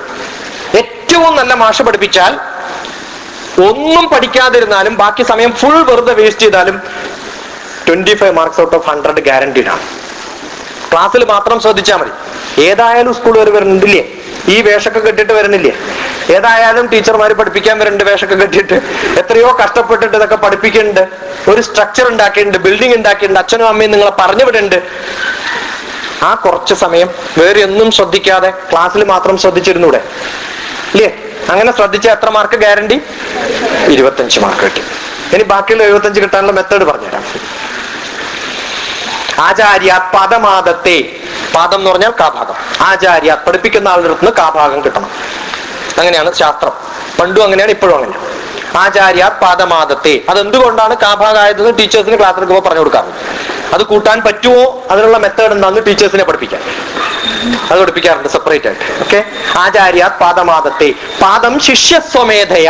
കുട്ടികൾ സ്വന്തം പഠിച്ചിട്ട് എത്ര ഉണ്ടാക്കാൻ പറ്റും? എത്ര ഫുൾ ടൈം ബാക്കി ഇരുന്നിട്ട് 6 മണിക്കൂർ സ്കൂളിൽ ക്ലാസ് അറ്റൻഡ് ചെയ്യണമെങ്കിൽ 6 hours വീട്ടിൽ പോയിട്ട് പഠിക്കണം. അത് വലിയൊരു കഷ്ടപ്പാടാന്ന് തോന്നണ്ട. കാരണം ഒരു ദിവസം എത്ര മണിക്കൂറുണ്ട്? 24 മണിക്കൂറുണ്ട്. 24 മണിക്കൂർ നിങ്ങൾ ബിസിയാണോ? 24 മണിക്കൂറും ബിസിയാണ്. കാരണം എല്ലാ ദിവസവും ഇങ്ങനെ പോണില്ലേ? 24 മണിക്കൂർ കഴിഞ്ഞ് പോണില്ലേ? എങ്ങനെയാ പോണേ? എങ്ങനെയാ പോണെന്ന് അറിയില്ല. പക്ഷെ 24 മണിക്കൂർ കറക്റ്റ് ആയിട്ട് അങ്ങോട്ട് പോകും ഇല്ലേ? എത്ര മണിക്കൂർ ഉറങ്ങും ചോദിച്ചു കഴിഞ്ഞാൽ വ്യത്യസ്തമായ ആൻസർ കിട്ടും. എന്തായാലും 6 മണിക്കൂറോ 5 മണിക്കൂറോ ഉറങ്ങും. പിന്നെ ഒരു 3 മണിക്കൂർ ഉറങ്ങുന്നത് പോലെ കിടക്കും ഇല്ലേ? അങ്ങനെയല്ലേ ചെയ്യാം. ചെറിയ കുട്ടികളോട് ചോദിക്കാം, ഇന്ന് ഞാൻ രാവിലെ 3:15 3:30 എഴുന്നേറ്റ്, ഇന്നലെ 12 മണിക്കാണ് കിടന്നത്. അത് കഴിഞ്ഞിട്ട് പിന്നെ ഉറക്കം വരുന്നില്ല. അതൊരു സ്വഭാവമായി പോയി. കാരണം 3 മണിക്കൂറിലധികം ഉറങ്ങാൻ പറ്റില്ല. എത്ര സുഖമായിട്ട് ഇറങ്ങിയാലും 3-4 മണിക്കൂറിലധികം ആർക്കും ഉറങ്ങാൻ പറ്റില്ല. നമ്മളെയൊക്കെ രാവിലെ ഒരാൾ വന്ന് വിളിക്കും. ആരാന്നറിയോ? ശശികുമാരെ എണീക്കെന്നുണ്ട്. ബ്രഹ്മാവ് വിളിക്കും. ആ സമയത്തിനാണ് ബ്രാഹ്മ മുഹൂർത്തം എന്ന് പറയാം. ബ്രഹ്മാവ് നമ്മളെ ഉണർത്തുന്ന സമയം. ബ്രഹ്മാവ് ദ ഗോഡ് ഓഫ് ക്രിയേറ്റിവിറ്റി എന്നാണ്. ക്രിയേഷൻ അല്ല, അത് തെറ്റായിട്ട് വ്യാഖ്യാനിച്ചതാണ്. ക്രിയേറ്റിവിറ്റിയാണ്. നമ്മളിൽ ക്രിയേറ്റിവിറ്റി ഉണ്ടാക്കുന്ന, നമ്മളെ ക്രിയേറ്റീവ് ആക്കുന്ന ഭഗവാനാണ് ബ്രഹ്മാവ്. അയാൾ വിളിക്കും. അപ്പൊ നമ്മൾ എന്ത് പറയും? പുറപ്പ് ഒന്നും കൂടി മൂടിയിട്ട് തിരിഞ്ഞു കിടന്നിട്ട് പോടാന്ന് പറയും. രാവിലെ ഫസ്റ്റ് ഭഗവാനെ മൈൻഡ് ചെയ്യില്ല. ഭഗവാൻ വന്ന് വിളിക്കുമ്പോൾ നമ്മൾ മൈൻഡ് ചെയ്യില്ല. പിന്നെ എന്ത് ചെയ്യും? ത്രൂ ഔട്ട് ദ ഡേ ഭഗവാനെ നമ്മൾ വിളിച്ചുകൊണ്ട് നടക്കും. അയാൾ പോടാന്ന് പറയും. അപ്പൊ രാവിലെ ഫസ്റ്റ് നമ്മളെ വിളിക്കുന്നത് ആരാണ്? ബ്രഹ്മാവാണ്. നമ്മൾ പറയും അലാറാണ്, അല്ലെങ്കിൽ അമ്മയാണ്, അച്ഛനാണെന്നൊക്കെ. അവര് വിളിക്കുന്നത് കേൾക്കണമെങ്കിൽ നമ്മൾ ഉണരണം. നല്ലോണം ഉറങ്ങുന്ന ഒരാൾക്ക് അലാറം കേൾക്കാൻ പറ്റുമോ? അച്ഛനും അമ്മയും വിളിച്ചാൽ കേൾക്കാൻ പറ്റുമോ? ഇല്ല. നമ്മൾ സുഖമായിട്ട് കിടക്കും. എന്നിട്ട് എന്ത് ചെയ്യും? പുറത്തടുത്ത വീട്ടില് ചൂലിന്റെ ഒച്ച കേൾക്കാം, ഗേറ്റ് തുറക്കണത് കേൾക്കാം, പാൽക്കാരൻ വന്ന് പാലിടുന്നത് കേൾക്കാം, പേപ്പർ ബോയ് ഇടുന്നത്, എല്ലാവരും ജോലി ചെയ്യുന്നത് കേൾക്കും. നമ്മൾ എന്താ ചെയ്യണേ? സുഖമായിട്ട് കിടക്കാം. അതിന്റെ തൂഷ്ണീഭാവം എന്നാ പറയാ. തൂഷ്ണീഭാവം. ഒന്നിനും കൊള്ളാണ്ട് നമ്മുടെ സമയം കളയുന്ന സമയം. എല്ലാവരും അങ്ങനെയാ, പലരും അങ്ങനെയാ. ടീച്ചേഴ്സിന്റെ ഒക്കെ രാവിലെ ഉള്ള ഒരു പെട്ടപ്പ് കാണണം. ഒന്ന് രക്ഷപ്പെട്ടു സ്കൂളിലെത്താൻ. കാരണം എന്റെ വീട്ടിൽ കുറെ പേര് ടീച്ചേഴ്സാണ്. എനിക്കൊരു സ്കൂളുണ്ട്. 200 വർഷം പഴക്കമുള്ള എന്റെ നാട്ടിലെ സ്കൂൾ എന്റെ മാനേജ്മെന്റ് ആണ്. എനിക്കറിയാം ടീച്ചേഴ്സിനൊക്കെ നന്നായിട്ട്. എന്റെ ചേട്ടന്മാര് പലരും ടീച്ചേഴ്സാണ്. ഇപ്പൊ ചാട്ടി ഓട്ടിപ്പോണം. കാരണം എന്ന് വെച്ചാൽ കുറച്ച് നേരത്തെ 1 മണിക്കൂർ നേരത്തെ എഴുന്നേക്കാൻ വയ്യ. ആ ഒരു സുഖം. ലോകം ആകെ ഇങ്ങനെ മഴയൊക്കെ പെയ്തിട്ട് ഇങ്ങനെ കഷ്ടപ്പെടുന്ന സമയത്ത് നമുക്ക് എന്ത് സുഖം അറിയാം. നമുക്ക് 9 മണിക്ക് എത്തിയാൽ മതിയല്ലോ. അപ്പൊ 8 മണിക്ക് എഴുന്നേറ്റാ പോരെ എന്നുള്ളതാണ്. പോരാ. എപ്പോ ഉണരുന്നോ അപ്പൊ എഴുന്നേക്കാം. When you wake up get up. എന്താ ചെയ്യേണ്ടത്? അത് 12 മണിയായാലും ഉണരുക. അപ്പൊ എഴുന്നേക്കാം. എപ്പോഴാണ് ഉറങ്ങേണ്ടത്? കറക്റ്റ് സമയം വെച്ചിട്ട് 10 മണിക്ക് കിടക്കണം. 6 അതൊക്കെ മിലിറ്ററി സ്റ്റൈലാണ്. അങ്ങനെ പാടില്ല. എന്ത് ചെയ്യണം?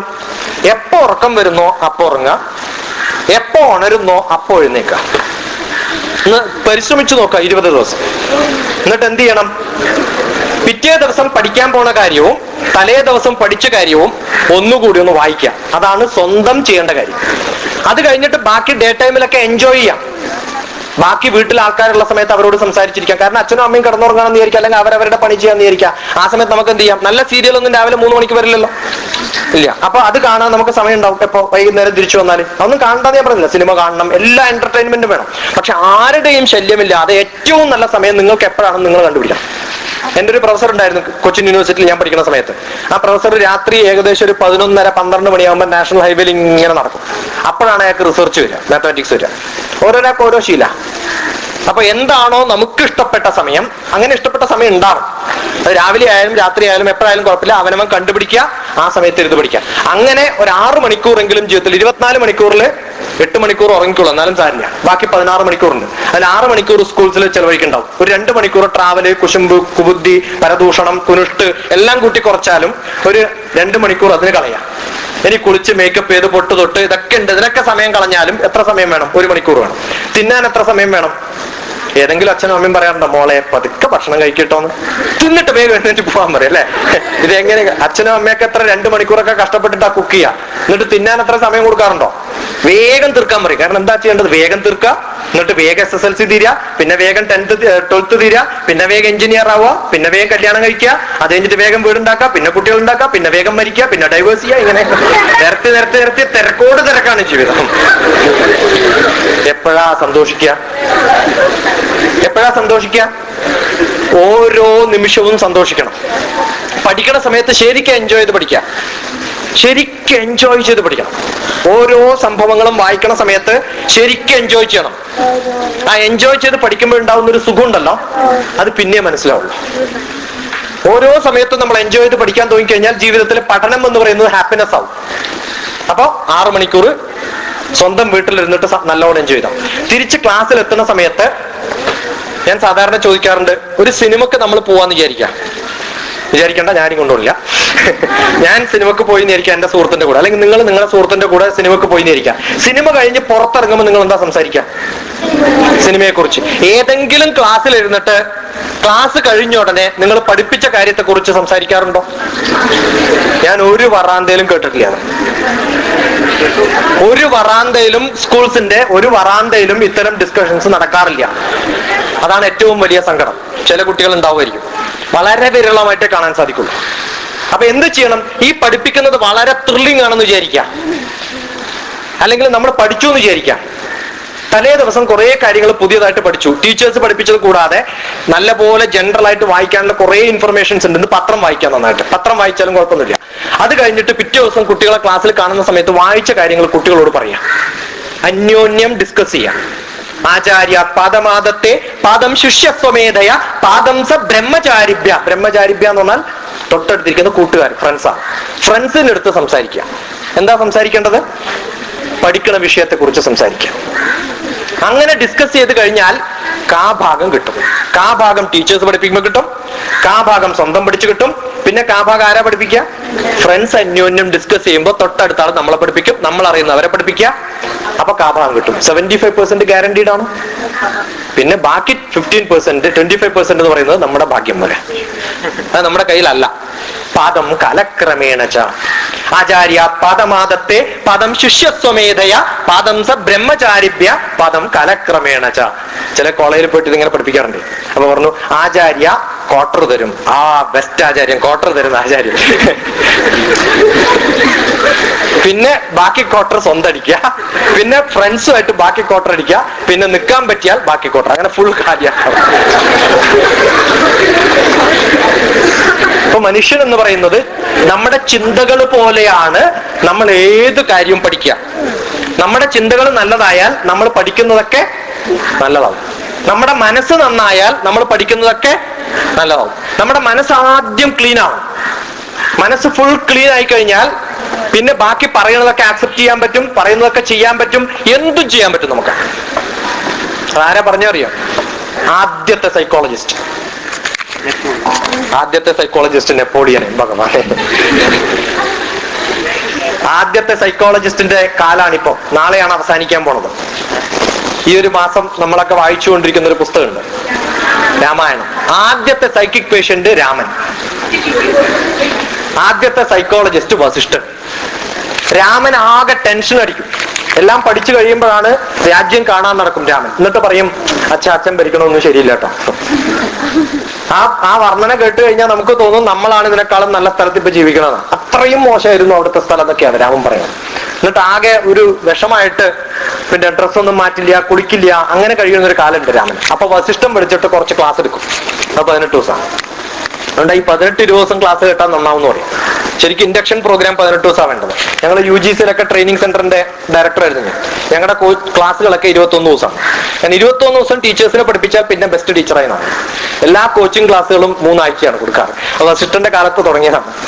അപ്പൊ വസിഷ്ഠൻ വിളിച്ചിട്ട് രാമനോട് കുറെ കഥ പറയും. അതിനകത്ത് ഏറ്റവും രസകരമായ ഒരു ശ്ലോകം ഉണ്ട്, അത് പറയാണ്ട് വയ്യ. അപ്പൊ എന്നെ ഇരിങ്ങാലക്കുടയിൽ നിന്നും, ഇരിങ്ങാലക്കുടയാണ് എന്റെ വൈഫിന്റെ വീട്, അപ്പൊ അവിടെയാണ് ഞാൻ ഇന്നലെ വന്നത്. നാളെ കോട്ടയത്ത് ഒരു ക്ലാസ് ഉണ്ട്, അതിന് വേണ്ടിയിട്ട് വന്നതാണ്. അപ്പൊ ഞാൻ അവിടെ നിന്ന് ഇങ്ങോട്ട് വരണമെങ്കിൽ ഞാൻ വരണ വഴിക്കൊക്കെ ലെതർ കാർപ്പറ്റ് വേണം, എങ്കിലേ സ്കൂളിലേക്ക് വരുള്ളൂ എന്ന് പറഞ്ഞ ടീച്ചർ എന്ത് പറയും? സലാം, ബൈ ബൈ, വരണ്ടെന്ന് അല്ലേ? ഞാൻ വരുന്ന വഴിയൊക്കെ ലെതർ കാർപ്പറ്റ് വേണം എങ്കിലേ ഞാൻ വരൂ എന്ന് പറഞ്ഞാൽ എന്താ പറയാന്നുള്ളതാണ് ചോദ്യം.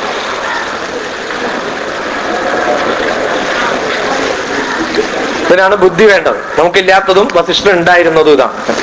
വസിഷ്ഠൻ പറഞ്ഞു നല്ല ലെതർ ചെരുപ്പ് മേടിച്ചു കൊടുത്താൽ മതിയെന്ന്.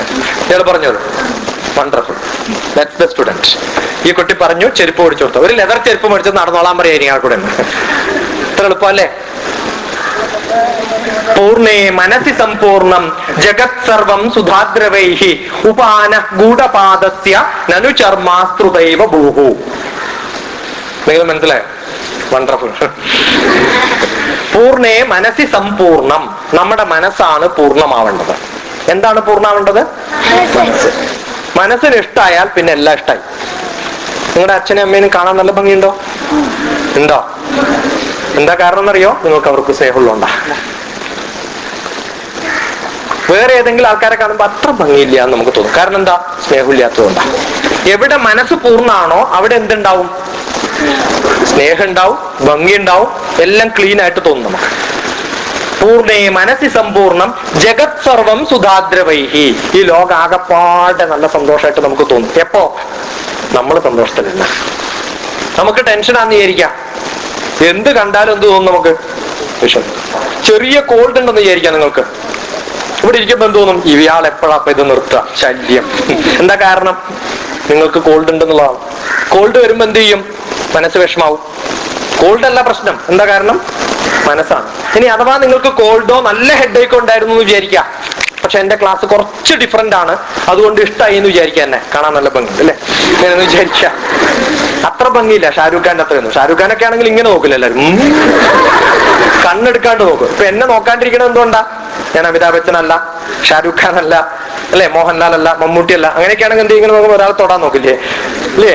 അപ്പൊ എന്ത് പറ്റും? നമ്മൾക്ക് എത്രത്തോളം ഇഷ്ടമുണ്ടോ അത്രത്തോളം നമ്മുടെ കോൺസെൻട്രേഷൻ കൂടും.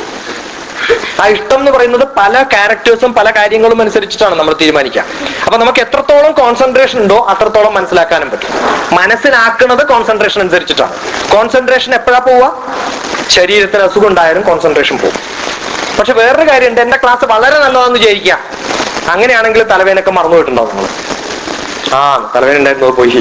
ഇനി എപ്പോ തിരിച്ചു വരുന്ന പറയാം തലവേന? ക്ലാസ് നിൽക്കുമ്പോ തലവേന തിരിച്ചു വരും. ഇപ്പൊ ഭക്ഷണത്തെ കുറിച്ചോ വിശപ്പിനെ കുറിച്ചോ ഒന്നും ആലോചിച്ചിട്ടുണ്ടാവില്ല നിങ്ങൾ പലരും, എനിക്കറിയാം. പക്ഷെ ഞാനിപ്പോ ഭക്ഷണം എന്ന് പറയുന്ന സമയത്ത് വയറിൽ കോൺസെൻട്രേഷൻ വന്നു. ഇപ്പൊ വിശക്കുണ്ടോ എന്നൊരു സംശയം. ഇതാണ് സൈക്കോളജി. ഇത്ര സിമ്പിൾ ആണ് സൈക്കോളജി. എപ്പോഴാ വരിക?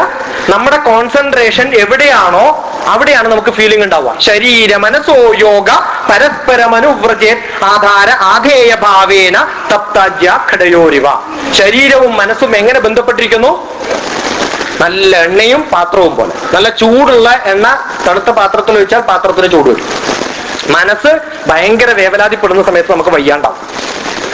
ഈ പരീക്ഷ വരുന്ന സമയത്ത് നല്ല പനി വരും അല്ലെ? പരീക്ഷ പനി ഉണ്ട്. എന്താ കാരണം അറിയോ? ടെൻഷൻ അടിക്കുമ്പോ അപ്പൊ പനി വരും. ഓക്സിജൻ അധികം വരും, ശ്വാസം അധികം എടുക്കേണ്ടി വരും, നമ്പർ ഓഫ് ബ്രീത്തിങ്സ് കൂടും, ബ്രീത്തിങ് റേറ്റ് കൂടും, ഫ്രീക്വൻസി കൂടും, ഒക്കെ പ്രശ്നമാണ്. വെറി, ഹറി, കറി, 3 കാര്യമാണ് പ്രശ്നം ഉണ്ടാക്കുന്നത്. ഒന്ന് വെറിയിടാവുമ്പോ പിന്നെ ഭയങ്കര തിരക്കിട്ട് പോകണമെന്നിരിക്കും. സ്കൂളിൽ ഇഷ്ടം പോലെ സമയമുണ്ട്, ബസ് സ്റ്റോപ്പിലേക്ക് പതുക്കെ നടന്നു പോവാം. അതിനിടയിൽ അമ്മ വിളിച്ചിട്ട് പറയുന്ന ആ പാത്രം എടുത്തിട്ട് അവിടെ കൊണ്ടാക്കാൻ നിങ്ങൾക്ക് എന്ത് പറ്റും? ദേഷ്യം വരും. അതേസമയത്ത് ഇഷ്ടം പോലെ സമയമുണ്ട്, വളരെ ഫ്രീ ആയിട്ടാണ് പോകണമെന്നിരിക്കുക. എന്തെങ്കിലും ഒരു ജോലി പറഞ്ഞാൽ എന്ത് പറ്റും? സുഖമായിട്ടും ചെയ്യാൻ പറ്റും. അപ്പൊ നമ്മൾക്ക് പ്രശ്നം ഉണ്ടാവുന്നത് എപ്പോഴാണ്? നമ്മൾ ഹറിയിലാവുമ്പോഴാണ്. എക്സാമിനേഷന് മുമ്പ് തന്നെ ഫുൾ പഠിച്ചു കഴിഞ്ഞു എന്ന് വിചാരിക്കാം. എന്തെങ്കിലും പ്രശ്നം ഉണ്ടാവും? ആ സമയം ആവുമ്പോഴാണ് ഇത് ബോധം വരിക. അപ്പൊ എന്ത് പറ്റും? ഫുൾ ടെൻഷൻ അടിച്ചു. അപ്പൊ നേരത്തെ കാലത്തെ എല്ലാം തീർക്കാൻ സാധിക്കണം. അപ്പൊ മനസ്സ് ശുദ്ധമായിട്ട് സമാധാനമായിട്ടിരുന്നാൽ അത്രത്തോളം നമുക്ക് സന്തോഷമായിട്ട് കാര്യങ്ങളൊക്കെ ചെയ്യാൻ പറ്റും. അപ്പൊ മനസ്സ് പൂർണ്ണമാവണം. ഏതുപോലെ? ലെതർ കാർപ്പറ്റ് എല്ലായിടത്തും വേണ്ട, ഞാനൊരു ലെതർ ചെരുപ്പിട്ട് നടന്നാൽ മതി. എല്ലായിടത്തും സന്തോഷം കാണണമെങ്കിൽ മനസ്സിൽ സന്തോഷം കൊണ്ട് നടന്നാൽ മതി. എത്ര എളുപ്പമെന്ന് ആലോചിക്കാം. ഇനി സന്തോഷം ഇല്ലാണ്ടിരിക്കാൻ വല്ല കാരണമുണ്ടോ? ആലോചിച്ച് നോക്കിയാൽ ഒരു കാരണമില്ല. നമ്മൾ തപ്പി കണ്ടുപിടിക്കുകയാണ് സന്തോഷം ഇല്ലാണ്ടിരിക്കാൻ. അതുകൊണ്ടാണ് എന്ത് ചെയ്യുക? സീരിയലൊക്കെ കണ്ടിട്ട് അവരുടെ സങ്കടമൊക്കെ കണ്ടിട്ട് ഇങ്ങനെ കരഞ്ഞുകൊണ്ടിരിക്കുകയാണ്. കാരണം നമുക്ക് സങ്കടമൊന്നും ഇല്ലല്ലോ. എപ്പോഴും പ്രശ്നങ്ങൾ കാണാനാണ് മനുഷ്യന്റെ താല്പര്യം. അത് മാറ്റാം. മാത്തമാറ്റിക്സ് ഒക്കെ പഠിക്കുന്ന സമയത്ത് ശരിക്കും ത്രില്ലടിക്കണം. ഫിസിക്സും കെമിസ്ട്രിയും ബയോളജിയും സുവോളജിയും പിന്നെ ജോഗ്രഫി ആയാലും ശരി, ഇംഗ്ലീഷ് ആയാലും ശരി, ഏത് സബ്ജക്ട് പഠിക്കുന്ന സമയത്ത് നമുക്ക് അതിനകത്ത് ത്രില്ലുണ്ടാവും. എങ്ങനെ ത്രില്ലുണ്ടാവും? ഇംഗ്ലീഷിലുള്ള എല്ലാ ടെൻസും പഠിച്ചില്ലേ? ഇല്ലേ? 12 എത്ര ടെൻസ് ഉണ്ട്? പണ്ടൊക്കെ എത്ര ഉണ്ടായിരുന്നു? ഇപ്പൊ എത്രയുണ്ട്? എത്ര ടെൻസ് ഉണ്ട്? 12. പറയാൻ പറ്റുമോ? നിർത്തിയിട്ട് ആർക്കെങ്കിലും ഏതെങ്കിലും ഒരു വർബ് വന്നാലും ഞാൻ ഒരു എക്സാമ്പിൾ വേണമെങ്കിൽ കാണിച്ചു തരാം, ഒന്ന് പ്രാക്ടീസ് ചെയ്യാം. I take, I am taking, I have taken, I have been taking, I took, I was taking, I had taken, I had been taking, I shall take, I shall be taking, I shall have taken, I shall be taking. 12 tense ആയി take എടുത്തിട്ട്. I take, I am taking, I have taken, I have been taking, I took, I was taking, I had taken, I had been taking, I shall take, I shall be taking, I shall have taken, I shall be taking. 12 tense. ഇങ്ങനെ by heart പഠിച്ചു കഴിഞ്ഞാണല്ലോ പിള്ളേരുടെ അടുത്തൊക്കെ പോയിട്ട് ഇങ്ങനെ ചക്കച്ചക്കാന്ന് പറയാം. അപ്പൊ അവർ കേട്ട ഇതെങ്ങനെ സാധിക്കണേ ഇല്ലേ? തമാശക്ക് ഇങ്ങനെ ചോദിക്കാം. മാത്തമാറ്റിക്സ് എല്ലാവരും പഠിക്കണ്ടല്ലോ അല്ലേ? 10ാം ക്ലാസ് ആയിരുന്നു കൈകൊണ്ടിരിക്കുക, 10th 12th ഉണ്ട് അവിടെ, 12th ഉണ്ട് അല്ലേ? ഇയാളോട് തന്നെ ചോദിക്കാം. 76 into 84 എത്രയാണ്?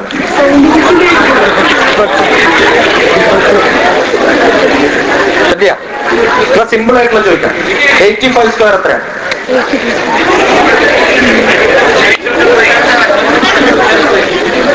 ഒരാൾക്ക് പറയാൻ പറ്റുന്നുണ്ട്. ആ പറഞ്ഞ ആളാരാണ്? അപ്പൊ അടുത്ത ചോദ്യം ചോദിക്കാം. 84 into 76 എത്രയാണ്? നാളെ പറയാം. നിങ്ങൾക്ക് എല്ലാവർക്കും പറ്റുന്നൊരു സാധനമാണത്. ഞാൻ ഇപ്പൊ നിങ്ങളൊരു ടെക്നിക്ക് പറഞ്ഞുതരാം. നിങ്ങൾ a-b into a+b is equal to a square minus b square എന്ന് പഠിച്ചിട്ടുണ്ടല്ലോ. ഞാനിപ്പോ പഠിപ്പിച്ച ഈ ചോദിച്ച ചോദ്യത്തില് 84 into 76നെ a-b യും a+b ആക്കാൻ പറ്റുമോ? ഇനി ഒന്ന് മൾട്ടിപ്ലൈ ചെയ്ത് നോക്കാം എത്ര എളുപ്പം പറ്റുന്നു. 80 square minus 4 square എന്ന് പറഞ്ഞാൽ എത്ര കിട്ടും? 6300.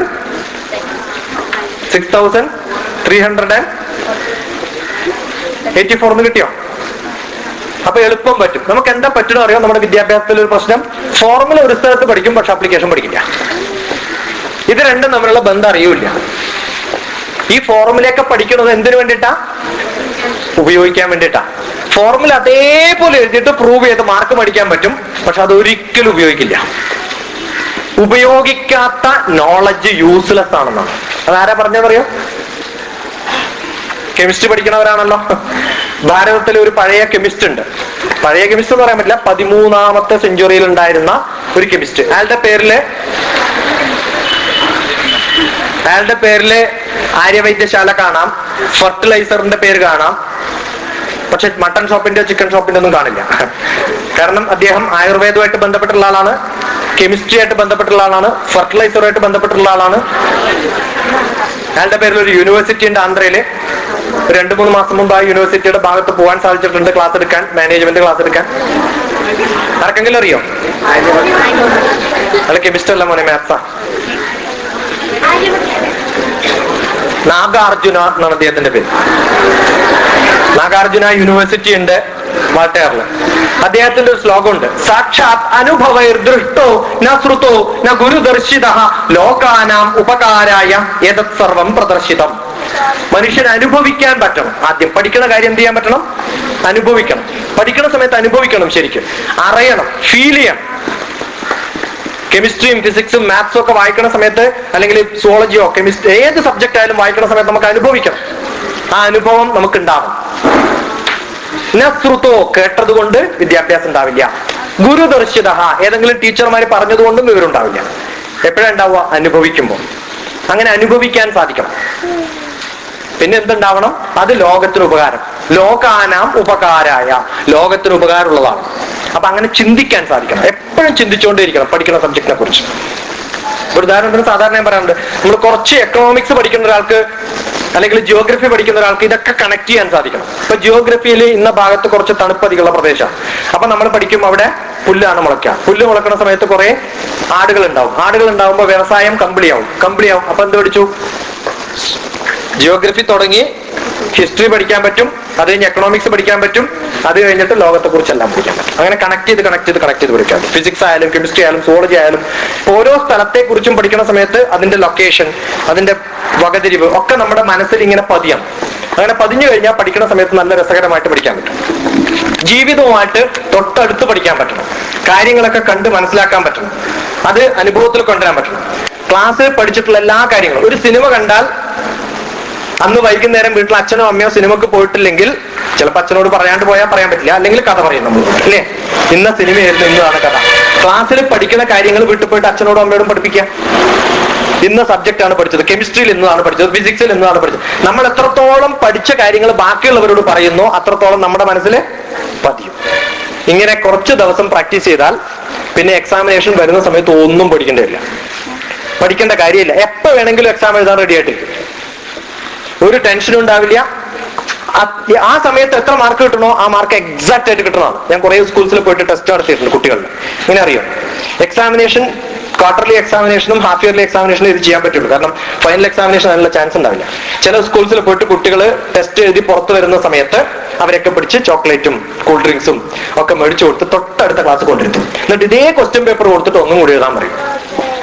ഒരാൾക്ക് എഴുതാൻ പറ്റാറില്ല. വളരെ വിരളമായിട്ട് ചില കുട്ടികൾക്ക് എഴുതാൻ പറ്റും. കാരണം എന്താ അറിയോ, നമ്മൾ പഠിക്കുന്നത് എന്തിനു വേണ്ടിയിട്ടാണ്? എക്സാമിന് എഴുതിയിട്ട് അങ്ങോട്ട് കഴിഞ്ഞാൽ പിന്നെ മനസ്സ് ഫുൾ ക്ലീൻ, ഒരൊറ്റ ഒരു സബ്ജക്ട് ഓർമ്മയുണ്ടാവില്ല. അല്ലെ, സംഭവിക്കാറില്ലേ? എന്താ കാരണം എന്നറിയോ? പഠിക്കുന്നത് എക്സാം എഴുതാൻ വേണ്ടിയിട്ടായതുകൊണ്ടാണ്. എക്സാം എഴുതാൻ വേണ്ടി പഠിക്കരുത്. എക്സാം എഴുതാൻ വേണ്ടി പഠിക്കരുത്. ഏറ്റവും നല്ല കുറച്ച് ഫ്രണ്ട്സിനെ കൂട്ടിയിട്ട് കൂടെ ഇരുന്ന് ഡിസ്കസ് ചെയ്യാൻ പറ്റിയ നല്ല ഫ്രണ്ട്സിനെ കണ്ടുപിടിക്കാം. എല്ലാവർക്കും ഒരേപോലെ കോമ്പറ്റീഷൻസ് ഉണ്ടാവും, നല്ല മാർക്കും കിട്ടും. ഓരോ ആഴ്ചയിലും എടുക്കുന്ന സബ്ജക്റ്റുകള് സ്വന്തം ക്വസ്റ്റ്യൻസ് ഉണ്ടാക്കാൻ പറ്റുമല്ലോ. നമുക്ക് ഏകദേശം ക്വസ്റ്റ്യൻ പേപ്പർ സെറ്റ് ചെയ്യാൻ പറ്റില്ല കുട്ടികൾക്ക് അന്യോന്യം. ഒരാളൊരു ക്വസ്റ്റ്യൻ പേപ്പർ സെറ്റ് ചെയ്യാം, അടുത്ത ആൾ മറ്റേ ക്വസ്റ്റ്യൻ പേപ്പർ സെറ്റ് ചെയ്യാം. പിറ്റേ ദിവസം വരുന്ന സമയത്ത് ഈ ക്വസ്റ്റ്യൻ പേപ്പർ എക്സ്ചേഞ്ച് ചെയ്യാം. എന്നിട്ട് ഈ ആൻസർ ചെയ്തിട്ട് കൊണ്ടുതരാൻ പറ്റുക. നിങ്ങൾ ചോദിച്ച ചോദ്യങ്ങൾക്ക് ആ കുട്ടികൾ ആൻസർ ചെയ്തിട്ട് കൊണ്ടുതരാം. അപ്പൊ രണ്ടാളും ആൻസേഴ്സ് എക്സ്ചേഞ്ച് ചെയ്യാം. എന്നിട്ട് എന്ത് ചെയ്യാം? ഇവാലുവേറ്റ് ചെയ്യാം. അത് ഇവാലുവേറ്റ് ചെയ്യുന്ന സമയത്ത് നിങ്ങൾ ആരായി മാറും? ടീച്ചർമാരായിട്ട് മാറും. അപ്പൊ എന്ത് ചെയ്യുന്നറിയോ? നല്ല ചോന്ന മഷി കൊണ്ട് നല്ലോണം വരക്കും. എന്നിട്ട് പറയും ഈ പോയിന്റ് വന്നിട്ടില്ല, ഇത് തെറ്റാണ്, ഇവിടെ തെറ്റുണ്ട്. അങ്ങനെ കണ്ടുപിടിക്കാൻ നിങ്ങൾ ശ്രമിക്കും. ആ കണ്ടുപിടിക്കാൻ ശ്രമിക്കുന്നതാണ് ഏറ്റവും നല്ല പഠനം. ആ കണ്ടുപിടിക്കുന്ന സമയത്ത് നിങ്ങൾക്ക് എല്ലാ കാര്യവും മനസ്സിലാവും. പിന്നെ വേറൊരു കാര്യം മനസ്സിലാവും, ഇങ്ങനെ എഴുതിയാൽ കുറച്ചും കൂടി നല്ല മാർക്ക് കിട്ടും. ബാക്കിയുള്ളവരുടെ ആൻസർ ഷീറ്റ് വായിക്കണം. നമ്മൾ വായിക്കാത്തത് നമ്മുടെ ആൻസർ ഷീറ്റിൽ നമ്മൾ വായിക്കാറില്ല. എന്ത് ചെയ്യണം? ബാക്കിയുള്ളവരുടെ ആൻസർ ഷീറ്റും വായിക്കാൻ നമ്മൾ തുടങ്ങും. ഇങ്ങനെ ഒരു എക്സാം എഴുതിയാൽ ഓരോ ആഴ്ചയും ചെയ്തു എന്ന് വിചാരിക്കാം. ഒരു 10 മാസത്തേക്ക് 40 എക്സാം എഴുതി തരും. ഓരോ എക്സാമും ഓരോ ചാപ്റ്ററും അല്ലെങ്കിൽ ഓരോ സബ്ജക്റ്റിനും 4-5 എക്സാംസ് എഴുതി കഴിഞ്ഞിട്ടുണ്ടാവും നമ്മൾ. പിന്നെ മോഡലൊക്കെ വരുന്ന സമയത്ത് പടപടപടാന്ന് പറഞ്ഞിട്ട് എഴുതാൻ പറ്റും. കാരണം നമ്മൾ സൈക്കിൾ ഓടിക്കാൻ പഠിക്കണമെങ്കിൽ നല്ലോണം ഓടിച്ച് പ്രാക്ടീസ് ചെയ്യണം. എക്സാം എഴുതാൻ പഠിക്കണമെങ്കിൽ എന്ത് ചെയ്യണം? നല്ലപോലെ പ്രാക്ടീസ് ചെയ്യണം. എന്റെ ബ്ലോഗില് 30 points to students and 20 points to teachers കൊണ്ടിട്ടുണ്ട് ഞാൻ. കുട്ടികൾക്ക് 30 points എങ്ങനെ പഠിച്ചിട്ട് മാർക്ക് മേടിക്കാൻ. ഇതിൽ മാർക്കും കിട്ടും, നല്ലോണം പഠിക്കുകയും ചെയ്യും. നമ്മൾ പഠിക്കുന്ന കാര്യങ്ങൾ നമുക്ക് തന്നെ ശരിക്കും മനസ്സിലാവും. ലോകത്തിൽ എവിടെ എപ്പോ എങ്ങനെ ആര് ചോദിച്ചാലും ഉത്തരം പറയാൻ പറ്റും. നല്ലോണം ചിന്തിക്കാൻ തുടങ്ങും. അന്യോന്യം ഡിസ്കസ് ചെയ്യുന്ന സമയത്ത് ചോദ്യങ്ങൾ ഉണ്ടാവും, ആർഗ്യുമെന്റ്സ് ഉണ്ടാവും. അപ്പൊ എന്ത് ചെയ്യണം? ഇത്തരം ശീലങ്ങൾ നമുക്ക് ഉണ്ടാവണം. കുറച്ച് ദിവസം, 10 ദിവസം അങ്ങനെ കുറച്ച് ശീലം ഉണ്ടായി കഴിഞ്ഞാൽ പിന്നെ തോന്നും, എന്തു പറയും, നിങ്ങൾ എത്ര നല്ല സ്റ്റുഡൻസ് ആണെന്ന് അവനവനൊന്ന് ഇവാലുവേറ്റ് ചെയ്യാം ഓരോ ദിവസവും. അപ്പൊ ഒരു ദിവസം തോന്നും ഇപ്പൊ 70%, പിറ്റേ ദിവസം തോന്നും 72ആയി. ചില ദിവസം ബോറടിക്കും കേട്ടോ. ചിലപ്പോൾ അന്ന് തോന്നും ഇന്നൊന്നും പഠിക്കാൻ തോന്നില്ല 60. പക്ഷെ എന്നാലും തൊട്ടടുത്ത് കുട്ടികൾ വന്നിട്ട് പിറ്റേ ദിവസം ക്വസ്റ്റ്യൻ പേപ്പർ തരുമല്ലോ. അപ്പൊ എന്ത് ചെയ്യണം? പഠിക്കാണ്ടിരിക്കാൻ പറ്റുമോ? അപ്പൊ രണ്ടാമതും വരും. ഒറ്റയ്ക്കാവുമ്പോൾ മടി വരും. കുറെ കുട്ടികൾ കൂടി ഉണ്ടാകുന്ന സമയത്ത് നല്ലപോലെ ത്രില്ലോടുകൂടി പഠിക്കും. ഈ ഹോൾ സ്കൂളിന്റെ സെറ്റപ്പ് മാറും ഇങ്ങനെ പഠിച്ചു കഴിഞ്ഞാൽ. സാധാരണ പറയാറുണ്ട്, education is the only business in which the quality of the product does not depend upon either the infrastructure or the teachers, but it just depends upon the students. കുട്ടികളുടെ quality അനുസരിച്ചിട്ടാണ്. അച്ചാർ ഉണ്ടാക്കിയാൽ ഉണ്ടാക്കുന്ന ആളുടെ ക്വാളിറ്റി അനുസരിച്ചിട്ടാണ് അച്ചാറിന്റെ ഗുണം, കഴിക്കുന്ന ആളുടെ ഗുണം അനുസരിച്ചിട്ടല്ല. പക്ഷെ എഡ്യൂക്കേഷനിൽ മാത്രമേ ഉള്ളൂ കുട്ടികൾ നന്നായാൽ സ്കൂൾ നന്നായി. അപ്പൊ കുട്ടികളെ നന്നാക്കുക. കുട്ടികളെ നന്നാക്കാനുള്ള ഇത്തരം പ്രാക്ടീസുകൾ കുറേ ഉണ്ട്. അപ്പൊ നല്ല പോലെ ശ്രമിക്കണം. അപ്പൊ ഒന്ന്, വീട്ടിൽ നല്ല ആളായി, പിന്നെ നല്ല സ്റ്റുഡന്റ് ആയിട്ട് മാറാനുള്ള ടെക്നിക്ക് പഠിപ്പിച്ചു. പിന്നെ എന്താ വേണ്ടത്? നല്ലൊരു മനുഷ്യനാവാൻ സാധിക്കണം, സോഷ്യൽ ബീയിങ് ആവാൻ സാധിക്കണം. ഏറ്റവും നല്ല ഒരു സോഷ്യൽ ബീയിങ് ലോകത്തിൽ ആര് നോക്കിയാലും പറയണം, ഇയാൾ നല്ല കാര്യമാണ് ചെയ്യുന്നത്. മനുഷ്യന് കഴിഞ്ഞിട്ട് കുറച്ചും കൂടി എക്സ്ട്രാ എന്തെങ്കിലും ചെയ്യാൻ പറ്റണം. കുറച്ചും കൂടി എക്സ്ട്രാ മനുഷ്യനായിട്ടുള്ള ഒരു തോന്നൽ. ആർക്കെങ്കിലും ഒരു സമൂഹ സേവനം ചെയ്യാൻ സാധിക്കണം, ജനറൽ ആയിട്ടുള്ള കാര്യങ്ങൾ എഴുതാൻ സാധിക്കണം, എന്തെങ്കിലുമൊക്കെ കാണുന്ന സമയത്ത് തന്നെ റിയാക്ട് ചെയ്യാൻ സാധിക്കണം, ബാക്കിയുള്ളവരെ ഹെൽപ്പ് ചെയ്യാൻ സാധിക്കണം. ഇത്തരം കുറേ കാര്യങ്ങൾ നമുക്ക് ചെയ്തുകൊണ്ടിരുന്നാൽ നമുക്ക് സന്തോഷം കൂടും. എത്രത്തോളം സ്വന്തം കാര്യം നോക്കി നടക്കുന്നോ അത്രത്തോളം ദുഃഖം കൂടും. എത്രത്തോളം ബാക്കിയുള്ളവരുടെ കാര്യങ്ങൾ നോക്കി നടക്കുന്നോ അത്രത്തോളം സന്തോഷം കൂടും. പിന്നെ ഒരു മനുഷ്യൻ എന്നുള്ള നിലയിൽ നമ്മുടെ സോഷ്യൽ ബീയിങ്, ഹ്യൂമൻ ബീയിങ് എന്നൊക്കെയാണ് നമ്മുടെ പേര്. എന്താണ് നമ്മുടെ പേര്? Human being. എന്താണ് ഹ്യൂമൻ ബീയിങ് എന്നുള്ളതിന്റെ ഡെഫിനേഷൻ നോക്കാൻ ബീയിങ് ഹ്യൂമൻ എന്ന് പറഞ്ഞാൽ മതി. എന്താണ് മനുഷ്യന്റെ ഗുണം?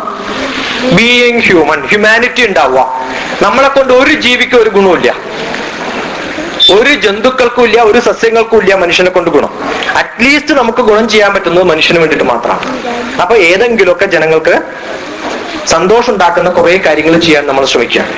ഇപ്പൊ ഇത്രയും ചെയ്തു കഴിഞ്ഞാൽ ജീവിതത്തിൽ നല്ലപോലെ സക്സസ് ഉണ്ടാവും, നല്ലപോലെ ഹാപ്പി ആയിട്ടിരിക്കാൻ പറ്റും. ജനങ്ങളൊക്കെ പറയും ഇത് നല്ല കുട്ടിയാണ്. അങ്ങനെ ഓരോരോ ആൾക്കാരും പറഞ്ഞുകൊണ്ടിരിക്കും. തൊട്ടടുത്ത് ഇപ്പം അബ്ദുൽ കലാമിനോട് ചോദ്യം ചോദിച്ചായിരുന്നു ഒരു കുട്ടി, ഞാൻ സോഷ്യൽ സർവീസ് എങ്ങനെയാ ചെയ്യാം. അപ്പൊ സോഷ്യൽ സർവീസ് എങ്ങനെയാ ചെയ്യാന്ന് ചോദിച്ച സമയത്ത് അബ്ദുൽ കലാം പറഞ്ഞത്, നിങ്ങൾ പഠിക്കുന്ന സ്റ്റഡി ടേബിൾ ഉണ്ടോ? ഉണ്ട് അല്ലേ? പഠിക്കാനിരിക്കുന്ന സ്ഥലം അത് ക്ലീൻ ആണോ? അത് അമ്മയാ ക്ലീൻ ചെയ്യാറ്, അത് സ്വന്തം ക്ലീൻ ചെയ്യാം. ആദ്യത്തെ സർവീസ്. പിന്നെ എന്ത് ചെയ്യണം? ഇരിക്കുന്ന മുറി ക്ലീൻ ചെയ്യാൻ പറ്റുമോ? അത് ക്ലീൻ ചെയ്യാം. പിന്നെ വീട് ക്ലീൻ ചെയ്യാൻ പറ്റുമോ? അപ്പൊ ഒരു കുട്ടി പറഞ്ഞു, എന്റെ വീടൊക്കെ പെർഫെക്റ്റ് ക്ലീൻ ആണ്, സർവന്റ് മെയ്ഡ്സ് ഉണ്ട്, എല്ലാം ക്ലീൻ ആയിട്ടാണ് വെച്ചിരിക്കുന്നത്, എനിക്ക് ഒരു പണിയില്ല. അപ്പൊ ഒരു കാര്യം, അടുത്ത വീടൊക്കെ ക്ലീൻ ആണോ എന്ന് പോയി നോക്കാം, എന്നിട്ട് അവിടെ ക്ലീൻ ചെയ്യും നിങ്ങൾ. പിന്നെ റോഡൊക്കെ ഒന്ന് ക്ലീൻ ചെയ്യും.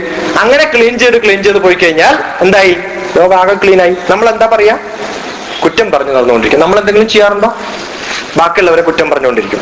ഇപ്പൊ സിംഗപ്പൂരിലൊക്കെ യാത്ര ചെയ്യണ സമയത്ത് ആ ടാക്സി ഡ്രൈവറോട് ചോദിച്ചു, ഞാൻ നമ്മളൊക്കെ കേൾക്കാറുണ്ട് സിംഗപ്പൂരിൽ ചോക്ലേറ്റിന്റെ പാക്കറ്റൊക്കെ പുറത്തിട്ട് അപ്പൊ പോലീസ് പിടിക്കുന്ന പറയാം, അത്രയും ക്ലീൻ ആണ്. അപ്പൊ ഞാൻ ചുറ്റും നോക്കിയപ്പോ ഒരു പോലീസും ഇല്ല. അപ്പൊ ഞാൻ ആ ടാക്സി ഡ്രൈവറോട്, ഞാൻ ഇപ്പൊ ചോക്ലേറ്റിന്റെ പാക്കറ്റ് പുറത്തിട്ട് എന്താ ചെയ്യാന്ന് വെച്ചു. ഞാൻ പോലീസ് പിടിച്ചു കൊടുക്കും നിങ്ങളെ. അപ്പൊ അവിടെ ടാക്സി ഡ്രൈവർക്കും എന്തുണ്ട്? ആ ദേശത്തോട് സ്നേഹമുണ്ട്. അപ്പൊ അവൻ പറയണത് എന്താണ്? പോലീസ് തന്നെ വന്ന് പിടിക്കണമെന്നൊന്നുമില്ല, തെറ്റ് ചെയ്യുന്നത് കണ്ടു കഴിഞ്ഞാൽ ആരായാലും പിടിച്ച് പോലീസിൽ ഏൽപ്പിക്കാം. ഇപ്പൊ എന്താ ചെയ്യാ? ആരും കാണാതെ തെറ്റ് ചെയ്യാൻ നമ്മൾ പഠിച്ചുകൊണ്ടിരിക്കുക ചെയ്യണത്. അപ്പൊ ആ സ്വഭാവം മാറ്റുക. ഏറ്റവും നല്ല സന്തോഷം എന്ന് പറയുന്നത് സന്തോഷം ഉണ്ടാവണം. സന്തോഷം ഉണ്ടാവാൻ വേണ്ടി പല കാര്യങ്ങളും നമ്മൾ ചെയ്യും. ഐസ്ക്രീം കഴിക്കുമ്പോൾ എന്താ സന്തോഷം അല്ലെ? കേരളത്തിൽ ഐസ്ക്രീമിനെ കുറിച്ച് പറയാൻ പാടില്ല എന്നൊക്കെ പറയാറുണ്ട്, പക്ഷെ എന്നാലും സാരില്ല. ചോക്ലേറ്റ് കഴിക്കുമ്പോൾ എന്താ സന്തോഷം? അല്ലെങ്കിൽ നല്ല മസാലയുള്ള മിർച്ചി ബജ്ജി കഴിക്കുമ്പോൾ എന്താ സന്തോഷം? ആ വായിൽ വെള്ളം വരണം ചിലർക്കൊക്കെ അല്ലേ?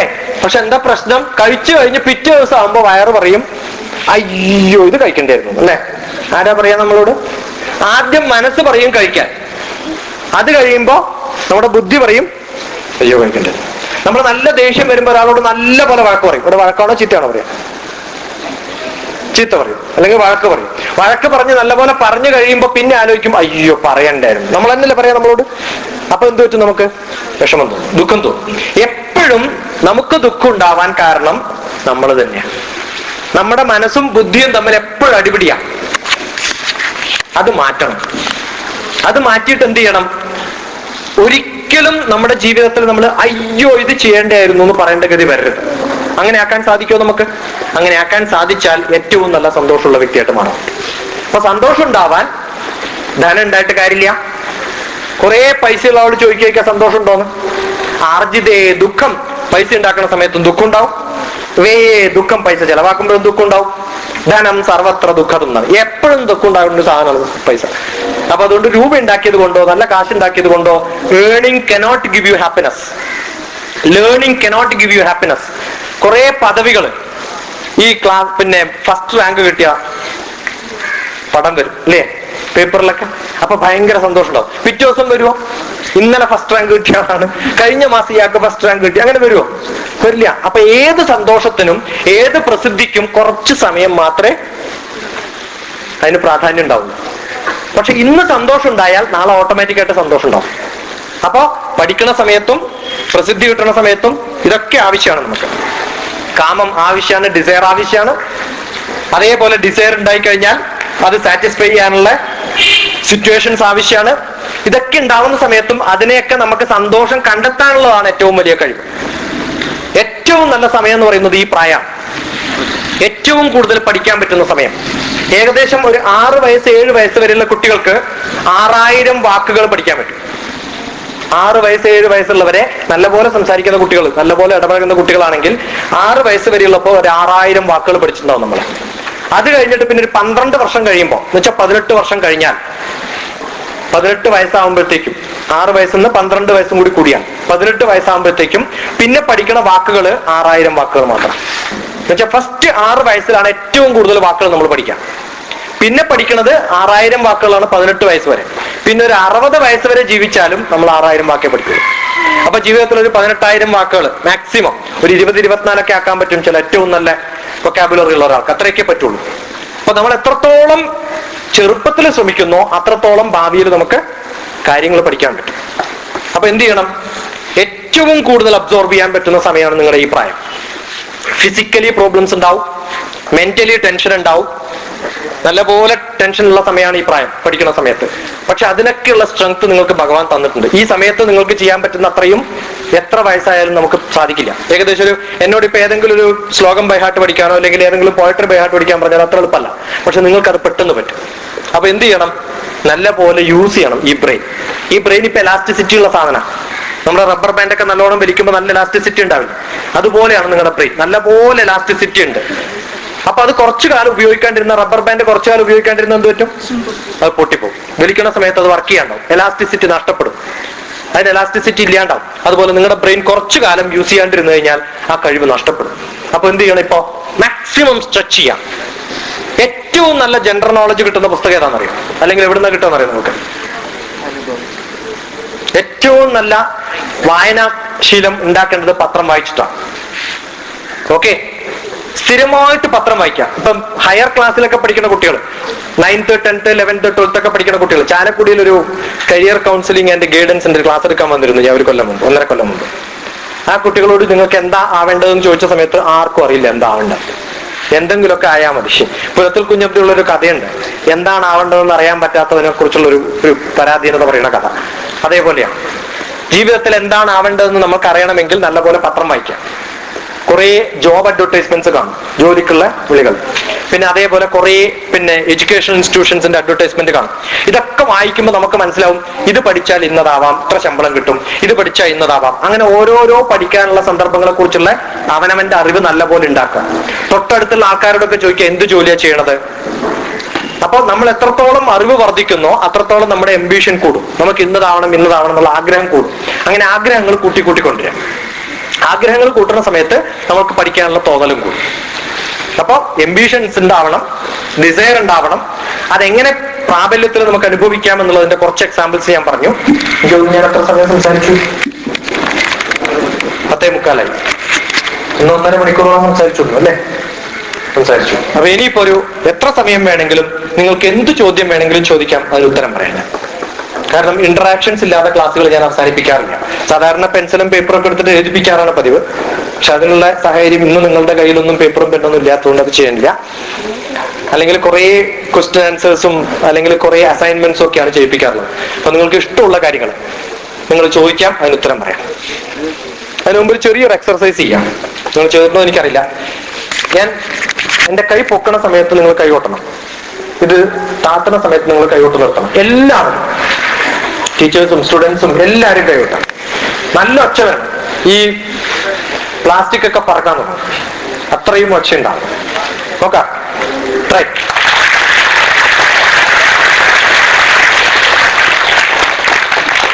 കൈ താത്ത അപ്പം നിർത്തണം. ഓക്കെ. കൊടുങ്ങല്ലൂരുകാരൊന്നും ബ്രേക്ക്ഫാസ്റ്റ് കഴിക്കാറില്ലേ? തീരെ പോരാ, ശബ്ദം തീരെ പോരാ. ഒന്നും കൂടി കേട്ടോ. മുട്ടിയ അപ്പം നിർത്താം. തീരെ പോരാ. I am not happy. സാരില്ല, കൈ പൊട്ടിയ ഒരു കുഴപ്പമില്ല. നമ്മുടെ കയ്യിൽ ഏറ്റവും കൂടുതൽ എനർജി ഈ കൈ എന്ന് പറയുന്നത് നമ്മുടെ ശരീരമാണ്. നിങ്ങൾക്കത് നോക്കണമെങ്കിൽ ഒരു സെറോക്സ് മെഷീനിൽ പോവാ. പെർമിറ്റ് ചെയ്യണമെങ്കിൽ നമ്മുടെ കൈ എവിടെ വെക്കുക, കൈ ഇതേപോലെ വെച്ചിട്ട് സെറോക്സ് എടുക്കാം. സെറോക്സ് എടുത്തു കഴിഞ്ഞാൽ നിങ്ങൾക്കൊരു ചിത്രം കിട്ടും. ആ ചിത്രത്തിൽ ഇത് നമ്മുടെ തലയായിട്ടും ഇത് ശരീരമായിട്ടും കാണാൻ പറ്റും. ഈ 2 വിരലുകളാണ് നമ്മുടെ കാലുകൾ, ഇതാണ് നമ്മുടെ കയ്യ്. ഞാൻ അക്യുപ്രഷറിസ്റ്റ് ആണ്. ആരെങ്കിലും അസുഖം വന്ന് തലവേദന വന്നു കഴിഞ്ഞാൽ നമ്മൾ തലയിൽ പിടിച്ച് റബ്ബ് ചെയ്യാറില്ല, ഈ കയ്യിൽ മാത്രം ഒന്ന് പിടിച്ച് റബ്ബ് ചെയ്താണ്. അപ്പൊ നമ്മൾ എത്രത്തോളം കൈ കൊട്ടുന്നോ അത്രത്തോളം നമ്മൾ എനർജൈസ്ഡ് ആണ്. നിങ്ങൾ കൈ കൊട്ടുന്ന സമയത്ത് കണ്ണ് അടയ്ക്കണ്ട, കണ്ണ് വർക്ക് ചെയ്യാണ്ടാക്കാം. എന്നുവെച്ചാൽ നിങ്ങളൊന്നും കാണാതെ ഒന്നും ശ്രദ്ധിക്കാതെ കയ്യിൽ മാത്രം ശ്രദ്ധിച്ചിട്ട് ശരീരത്തിന്റെ എല്ലാ ഭാഗവും വൈബ്രേറ്റ് ചെയ്യുന്നുണ്ടെന്ന് നിങ്ങൾക്ക് എന്റെ ഒരു തോന്നൽ ഉണ്ടാക്കാം. ഓക്കെ, നിങ്ങൾക്ക് തന്നെ തോന്നാം എന്റെ കാല് മുതൽ തലവരെ കംപ്ലീറ്റ് ചെയ്യാൻ വൈബ്രേറ്റ് ചെയ്യിപ്പിക്കണം. അപ്പൊ കൊട്ടുന്ന സമയത്ത് ഈ ഭാഗത്തോട് ശരിക്കും അടിക്കണം, നേരെയാണ് അടിക്കുക.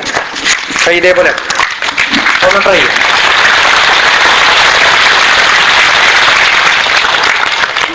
പോരാ, സാരില്ല, കുറച്ച് ബ്ലഡ് സെൽസ് മരിച്ചാൽ ഒരു കുഴപ്പമില്ല. നിങ്ങളുടെ എനർജി നല്ലപോലെ റേസ് ചെയ്യാം, തലയൊക്കെ വൈബ്രേറ്റ് ചെയ്യാം. പറ്റുമോ? ട്രൈ. വണ്ടർഫുൾ. നിങ്ങൾ ഇപ്പൊ കൊട്ടിയതിനാണോ സൗണ്ട് കൂടുതൽ, അല്ല ആദ്യം കൊട്ടിയതിനാണോ? ഇപ്പൊ കൊട്ടിയതിന് സൗണ്ട് കൂടിയില്ലേ? എന്താ കാരണം? ഞാൻ നിങ്ങളോട് പറഞ്ഞു നിങ്ങൾ കൊട്ടുന്നത് നിങ്ങൾക്ക് ഗുണം ചെയ്യും എന്ന്, അത്രയും ചെയ്തിട്ടുള്ളൂ. നിങ്ങൾക്ക് ഗുണം ഉണ്ടെന്ന് പറയുന്ന സമയത്ത് എന്തായി? നിങ്ങളുടെ സ്വഭാവം മാറി. ആദ്യം പറഞ്ഞത് എനിക്ക് വേണ്ടിട്ടാ, പ്ലീസ് ഒന്ന് കൊട്ടു കേട്ടോ. ഇയാൾക്ക് വേണ്ടി ഞാൻ എന്തിനാ കൊട്ടണേ അല്ലേ? സാധാരണ അസംബ്ലി ഒക്കെ കഴിഞ്ഞിട്ടോ അല്ലെങ്കിൽ എന്തെങ്കിലും പ്രോഗ്രാം കഴിഞ്ഞ് എല്ലാവരും ഇപ്പൊ പ്രസംഗം കഴിഞ്ഞ് കൈകൊട്ടാൻ പറഞ്ഞു, എന്താ കേട്ടോ ഒരാളിങ്ങനെ കൊട്ടും, കൊട്ടിക്കൊട്ടെ, അയാൾ അടുത്ത ആൾ കൊട്ടുന്നുണ്ടല്ലോ, ഞാൻ എന്തിനാ കൊട്ടണമെന്ന് വിചാരിക്കും അല്ലേ? നമ്മൾ ആർക്കും ഈ കൈകൊട്ടാനുള്ള നമ്മുടെ ഒരു കഴിവല്ലേ അല്ലേ? നല്ല ചെലവുള്ള കാര്യമാണ്. ഞാൻ നിങ്ങളോട് 100 രൂപ വീതം ചോദിച്ചോ? ഇല്ലല്ലോ. സ്വന്തം കൈയൊന്ന് കൊട്ടാനല്ലേ പറഞ്ഞുള്ളൂ. എതിനും എന്തിനാ കഞ്ചൂസ് ആവണേ? എന്നുവെച്ചാൽ സ്വന്തം കഴിവുകൾ പ്രകടിപ്പിക്കാൻ നമ്മൾ എന്താണ് സാധാരണ കാണിക്കുക? മടിയന്മാരാ. സ്വന്തം കഴിവ് കാണിക്കാൻ നമുക്ക് എന്തിനാ മടി? നല്ല പ്രശ്നമുണ്ടോ? ആകെ എനിക്കുള്ള ധൈര്യ, ഒരു അറിവുമില്ല സത്യം പറഞ്ഞാൽ. എന്താ ധൈര്യം എന്നറിയോ? ഞാൻ കൊടുങ്ങല്ലൂർകാരനല്ല. ഞാൻ എന്ത് കുഴപ്പം പറഞ്ഞാലും നിങ്ങൾ എന്നെ ചീത്ത പറയണമെങ്കിൽ എന്ത് ചെയ്യണം? STD വിളിക്കണം. നിങ്ങൾ അത്രയൊന്നും കാശ് എന്തായാലും മുടക്കില്ല. പിന്നെ ഞാനിതിനെ പേടിക്കണേ? പിന്നെ നിങ്ങളുടെ ചെലവിലല്ല ഞാൻ കഴിഞ്ഞു പോണത്, ആണോ? എന്റെ ശമ്പളം നിങ്ങൾക്ക് നിർത്താൻ പറ്റുമോ? ആ ധൈര്യ. നമുക്ക് ധൈര്യം ഉണ്ടാവണം. എന്ത് കാര്യം ചെയ്യണം? എന്തുണ്ടാവണം? ധൈര്യം ഉണ്ടാവണം. നമ്മുടെ കഴിവുകൾ ഉപയോഗിക്കാൻ നമുക്ക് സാധിക്കണം. ആ സമയത്ത് വേറെ കാര്യമൊന്നും ആലോചിക്കാൻ പാടില്ല. ഇപ്പൊ ഞാൻ ഈ സംസാരിച്ചുകൊണ്ടിരിക്കുന്ന സമയത്ത് എന്റെ വീട്ടിലെ കാര്യം, അല്ലെങ്കിൽ ഇവിടുന്ന് എങ്ങനെ തിരിച്ചു പോകണം, അവിടെ എത്തിയിട്ട് എന്ത് ചെയ്യണം, ഇതൊക്കെ ആലോചിച്ചുകൊണ്ടിരുന്ന എത്ര കോൺസെൻട്രേഷനോടുകൂടി പറയാൻ പറ്റുമോ? നിങ്ങൾക്ക് തോന്നുന്നുണ്ടോ എന്റെ മനസ്സിൽ നിന്നല്ലേ ഇത് വരുന്നത്? ബൈഹാർട്ട് പഠിച്ചിട്ട് വന്നിട്ട് ഇങ്ങനെ പറയുന്നതായിട്ട് തോന്നുന്നുണ്ടോ? ഇല്ല, മനസ്സിൽ നിന്നാണ് വരുന്നത്. എന്താ കാരണം? മനസ്സിലാക്കിയ കാര്യമാണ് മനസ്സിൽ നിന്ന് വരാൻ പറ്റുള്ളൂ അല്ലെ? അപ്പൊ മനസ്സറിഞ്ഞിട്ടാണ് പറയണം. അപ്പൊ നമ്മുടെ മനസ്സുണ്ടാവണം ചെയ്യുന്ന കാര്യത്തിന്. കൈ കൊട്ടുന്ന സമയത്ത് വേറെ ആർക്കോ വേണ്ടി കൊട്ടാൻ ധരിക്കരുത്. ആർക്കോ വേണ്ടിയാ കൊട്ടേണ്ടത്? അവനവന് വേണ്ടിയിട്ട് കൊട്ടണം. നിങ്ങൾ ചെയ്യാറുണ്ടോ? ഈ കൈ കൊട്ടിട്ട് മഴ പെയ്ക്കാറുണ്ടോ? ഇല്ല, ചെയ്യിക്കാറില്ല. ഓക്കെ, എന്നാ അത് ചെയ്യിക്കാം. ഇപ്പൊ മഴയില്ലല്ലോ, നമുക്ക് മഴ പെയ്ക്കാം. പറ്റുമോ? ഒരു വിരൽ പിടിക്കാം, ഒരു വിരലെടുത്തിട്ട് കൈ കൊട്ടാം. Continuous continuous continuous fast. പോരാ, ഇനി 2 വിരലാക്കിയിട്ട് കൊട്ടാം. ഇപ്പഴാ ചറപറ മഴ. എന്താ മഴ? അത് ഒന്നാക്ക. ഇപ്പൊ നല്ല ചാറ്റില് മഴ. നല്ലോണം കൊട്ട്, ഫാസ്റ്റ് ആയിട്ട് കൊട്ട്. ഇപ്പൊ ചാറ്റില് മഴ. 2, 3. ഇതാണ് കേരളത്തിലെ അസല് മഴ അല്ലേ? എന്തൊക്കെ ചെയ്യാന്നറിയാം കൈകൊട്ടിട്ട്? ട്രെയിൻ ഓടിക്കാം, കാറ്റ് വരുത്താം, കുറെ കാര്യങ്ങൾ ചെയ്യിപ്പിക്കാം.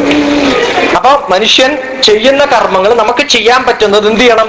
പൂർണ്ണമായിട്ട് ഇൻവോൾവ്ഡ് ആയിട്ട് ചെയ്യണം. വേറെ ആർക്കെങ്കിലും വേണ്ടി ചെയ്യരുത്. അപ്പൊ കൈ കൊട്ടുന്നത് ആർക്ക് വേണ്ടിയിട്ടാണ്? അവനവനുണ്ട്. ഒന്ന് കൊട്ട.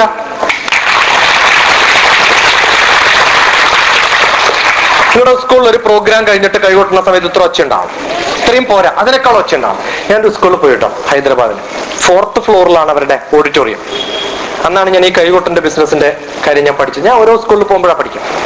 ഞാനിങ്ങനെ ഓരോ സ്റ്റെപ്പായിട്ട് കയറായിരുന്നു. ഫസ്റ്റ് സ്റ്റെപ്പ് കയറിയ സമയത്ത് ആ 2 കുട്ടികൾ മാത്രം സൈഡിൽ ഇങ്ങനെ കുട്ടികളെ നിർത്തിയിരിക്കാം. റോയിൽ ഇത്ര രസമായിട്ടാണ് നിർത്തിയിരിക്കണം അറിയാം. അപ്പൊ ആദ്യത്തെ സ്റ്റെപ്പ് കൊട്ടിയ സമയത്ത് 2 കുട്ടികൾ കൊട്ടി. രണ്ടാമത്തെ സ്റ്റെപ്പ് വെച്ച സമയത്ത് 4 കുട്ടികൾ കൊട്ടി. 5ാമത്തെ സ്റ്റെപ്പിലെത്തുമ്പോൾ 10 കുട്ടികളായി. അങ്ങനെ 40 സ്റ്റെപ്പ് കയറുമ്പോഴത്തേക്ക് 80 കുട്ടികളും കൊട്ടണം. എന്ത് രസമായിരുന്നു അതൊക്കെ. അപ്പൊ ഓരോ സ്കൂൾസിൽ പോകുന്ന സമയത്ത് നമ്മുടെ ഒരു ഇംപ്രഷൻ ഉണ്ടല്ലോ, അത് ചെലവൊന്നുമില്ല. അതിന് എന്താ ആവശ്യം? ഒരു എഫേർട്ട് ആവശ്യമാണ്. അപ്പൊ ഞാൻ പല സ്ഥലത്തും, ഭാരതീയ വിദ്യാഭവൻ തൃശ്ശൂർ ഒരു 5 കൊല്ലം മുമ്പ് പോയത്, ഞാൻ പല സ്കൂൾസിലും റെഫർ ചെയ്ത് പറയാറുണ്ട്. ആ സ്കൂളിന്റെ ഒരു ഡിസിപ്ലിൻ ആകെ വേർക്കായിരുന്നു കുട്ടികൾ. കാരണം ഫാൻ പോയി, കറണ്ട് പോയി, ഓഡിറ്റോറിയം ആണെങ്കിൽ ഓപ്പൺ അല്ല. ഒരൊറ്റ ഒരു കുട്ടി പോലും ഒന്ന് വീശാനോ ഒന്ന് ബുക്ക് എടുത്തിട്ട് അനങ്ങാനോ ഒരനക്കവും ഇല്ല. ഇത് എപ്പോഴാണ് ഉണ്ടാവുമെന്നറിയോ? ഒരു എഫേർട്ട് വേണം. ആസ് എ ഹോൾ ടോട്ടൽ സ്കൂൾസും തമ്മിലുള്ള ഒരു എഫേർട്ട് ഉണ്ടാവും. നമ്മൾ നല്ല ഡിസിപ്ലിൻഡ് ആവും. ഇപ്പൊ എന്റെ മകൻ ആദ്യത്തെ ക്ലാസ്സിൽ പോയിട്ട് LKG പഠിക്കുന്ന സമയത്ത് അവിടുത്തെ PT മാഷ് പറഞ്ഞു, don't look here and there. അപ്പൊ അവൻ എന്നോട് വൈകുന്നേരം പറഞ്ഞു, ഹിയർ ആൻഡ് ദർ രണ്ടും പറ്റില്ല, പിന്നെ എവിടെയാ നോക്കാറ്? വളരെ ലോജിക്കൽ ക്വസ്റ്റ്യനാ. അപ്പൊ ഇന്ന് രാവിലെ ഞാൻ കേന്ദ്രത്തിൽ പോയിട്ട് ചെറിയ കുട്ടികളോട് സംസാരിക്കായിരുന്നു. ഞാൻ ഒരു സ്കൂളിൽ പോയിട്ട് ഒരു കുട്ടിയോട് ചോദിച്ചു, മോളുടെ പേരെന്താണ്? അപ്പൊ ആ മോള് പറഞ്ഞു, നോ സ്വാതി. നോ സ്വാതി? സാധാരണ ഇനീഷ്യൽ നോന്ന് കേൾക്കാറില്ലല്ലോ. അല്ല, വീട്ടിൽ എന്നെ അങ്ങനെയാ വിളിക്കാറ്. എന്താ കാരണം എന്നറിയോ? എന്ത് സാധനം എടുത്താലും അമ്മ പറയും നോ. അപ്പൊ ഏറ്റവും കൂടുതൽ പ്രിഫിക്സ് പേരിന് മുമ്പ് ചേർക്കുന്നത് ഡോണ്ട്, നോ, ഇതൊക്കെയാണ്. അപ്പൊ ആ കുട്ടിയുടെ പേര് തന്നെയാണ്. നമ്മൾ കുട്ടികളോട് ഒരിക്കലും പറയാറില്ല എന്താ ചെയ്യേണ്ടതെന്ന്. ഞാൻ ഒമാനിൽ മസ്കറ്റിൽ ഒരു ക്ലാസ് എടുക്കാൻ പോയി, ഒരു ഇന്ത്യൻ സ്കൂളിൽ. അപ്പൊ അവിടുത്തെ പ്രിൻസിപ്പൾ എന്നോട് പറഞ്ഞു, പക്ഷേ ഇത് കേരളത്തിലെ പിന്നെ തെലുങ്കനായിരുന്നു അദ്ദേഹം. അപ്പൊ അദ്ദേഹം പറഞ്ഞു, നമ്മുടെ നാട്ടിലൊക്കെ ഉള്ള ഇന്ത്യൻ സ്കൂൾ പോലെ അല്ല കേട്ടോ കുട്ടികളൊക്കെ നല്ല ഗടാഗടിയന്മാരാ. എന്നെക്കാളും മീശയുണ്ട് അവർക്ക്. 12ാം ക്ലാസ്സിലും 11ാം ക്ലാസ്സിലും കുട്ടികളാണ്, അസല് ഗടാഗടിയന്മാരാ. ഇന്റർനാഷണൽ സ്കൂളാണ്. അഫ്ഗാനിസ്ഥാൻ, പിന്നെ പാലസ്തീൻസ്, അവരൊക്കെയാണ് അവിടെ ഇരിക്കുന്നത്. അപ്പൊ എനിക്ക് ചെറിയൊരു, നമ്മൾ തുടങ്ങിയ പരിപാടി തുടങ്ങിയിട്ട് കുറച്ച് കാര്യമായിട്ടുള്ളൂ, വയറ്റപ്പഴപ്പിന് ചെയ്ത് പണിയാണുള്ളത്. ടീച്ചർ നല്ല കാശൊക്കെ തരില്ല ഇവിടുന്ന്. അപ്പൊ ഞാനിങ്ങനെ നല്ല ടെൻഷൻ അടിച്ചിരിക്കുകയായിരുന്നു. അപ്പൊ ടീച്ചർ പറഞ്ഞു, പേടിക്കണ്ട കേട്ടോ, ഈ കുട്ടികളുടെ ഇടയിൽ ഞങ്ങൾ PT മാഷ വെച്ചിട്ടുണ്ട് അവിടെ ഇവിടെയൊക്കെ. അപ്പൊ ഈ സാധാരണ ഈ ഡ്രിൽ ടീച്ചേഴ്സ് ആണല്ലോ ഭയങ്കര സ്ട്രിക്റ്റ്, അടിയൊക്കെ ആയിട്ട്. അപ്പൊ സ്റ്റേജിൽ ഇങ്ങനെ ഇരിക്കുന്ന സമയത്ത് ഞാനിങ്ങനെ നോക്കുക ഏതാ PT മാഷെന്ന്. ഈ PT മാഷ കണ്ടാൽ തിരിച്ചറിയണ്ടേ, എല്ലാരും ഒരേ പ്രായ, കാരണം കുട്ടികൾക്കും അതേ പ്രായണ്ടേ. അപ്പൊ ഞാനിങ്ങനെ ക്ലാസ് ഒക്കെ തുടങ്ങി. ഞാൻ സ്റ്റേജിലല്ല, സാധാരണ കുട്ടികളുടെ ഇടയിലാണ്, ഇതിനേക്കാളും ഇടയിലിടയിൽ ഇങ്ങനെ പോകും കുട്ടികളുടെ. അപ്പൊ അതൊക്കെ കഴിഞ്ഞ സമയത്ത് കുട്ടികൾക്ക് ഭയങ്കര സന്തോഷമായി. അപ്പൊ അത് കഴിഞ്ഞിട്ട് ഞാൻ കുട്ടികളോട് വളരെ ഫ്രണ്ട്സ് ആയി കഴിഞ്ഞപ്പോ ഞാൻ കുട്ടികളോട് ചോദിച്ചു, കുട്ടികളെ, നിങ്ങളുടെ ഇടയിലൊക്കെ PT മാഷ വെച്ചിട്ടുണ്ടെന്നാ പ്രിൻസിപ്പൾ പറഞ്ഞത്. അവരെവിടെ? അടുത്ത റൂമിൽ പൂട്ടിയിട്ടിട്ടുണ്ടെന്ന് പറഞ്ഞു.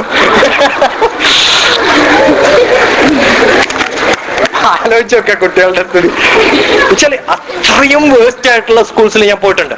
പക്ഷെ അന്നൊക്കെ ഞാൻ എൻജോയ്മെന്റ് ഉണ്ടല്ലോ. ശരിക്കും പറഞ്ഞാൽ കുട്ടികൾക്ക് നമ്മുടെ കയ്യിലാ. അത് കഴിഞ്ഞിട്ട് അവിടുത്തെ കുട്ടികൾ പഠിച്ചിട്ടൊരു ഇന്റർവ്യൂ നടത്തി തന്നെ, അവരുടെ പിന്നെ മാഗസീനിൽ ഇടാൻ വേണ്ടിയിട്ട്. എന്ത് രസാണെന്നറിയോ, നമ്മൾ ഇന്ത്യയിൽ പഠിക്കുന്നതിനേക്കാളും കൂടുതൽ പഠിപ്പിക്കുന്ന സമയത്ത് ഓരോ ശ്ലോകവും ചൊല്ലിയിട്ട് ഇപ്പൊ വിട്ടില്ലേ?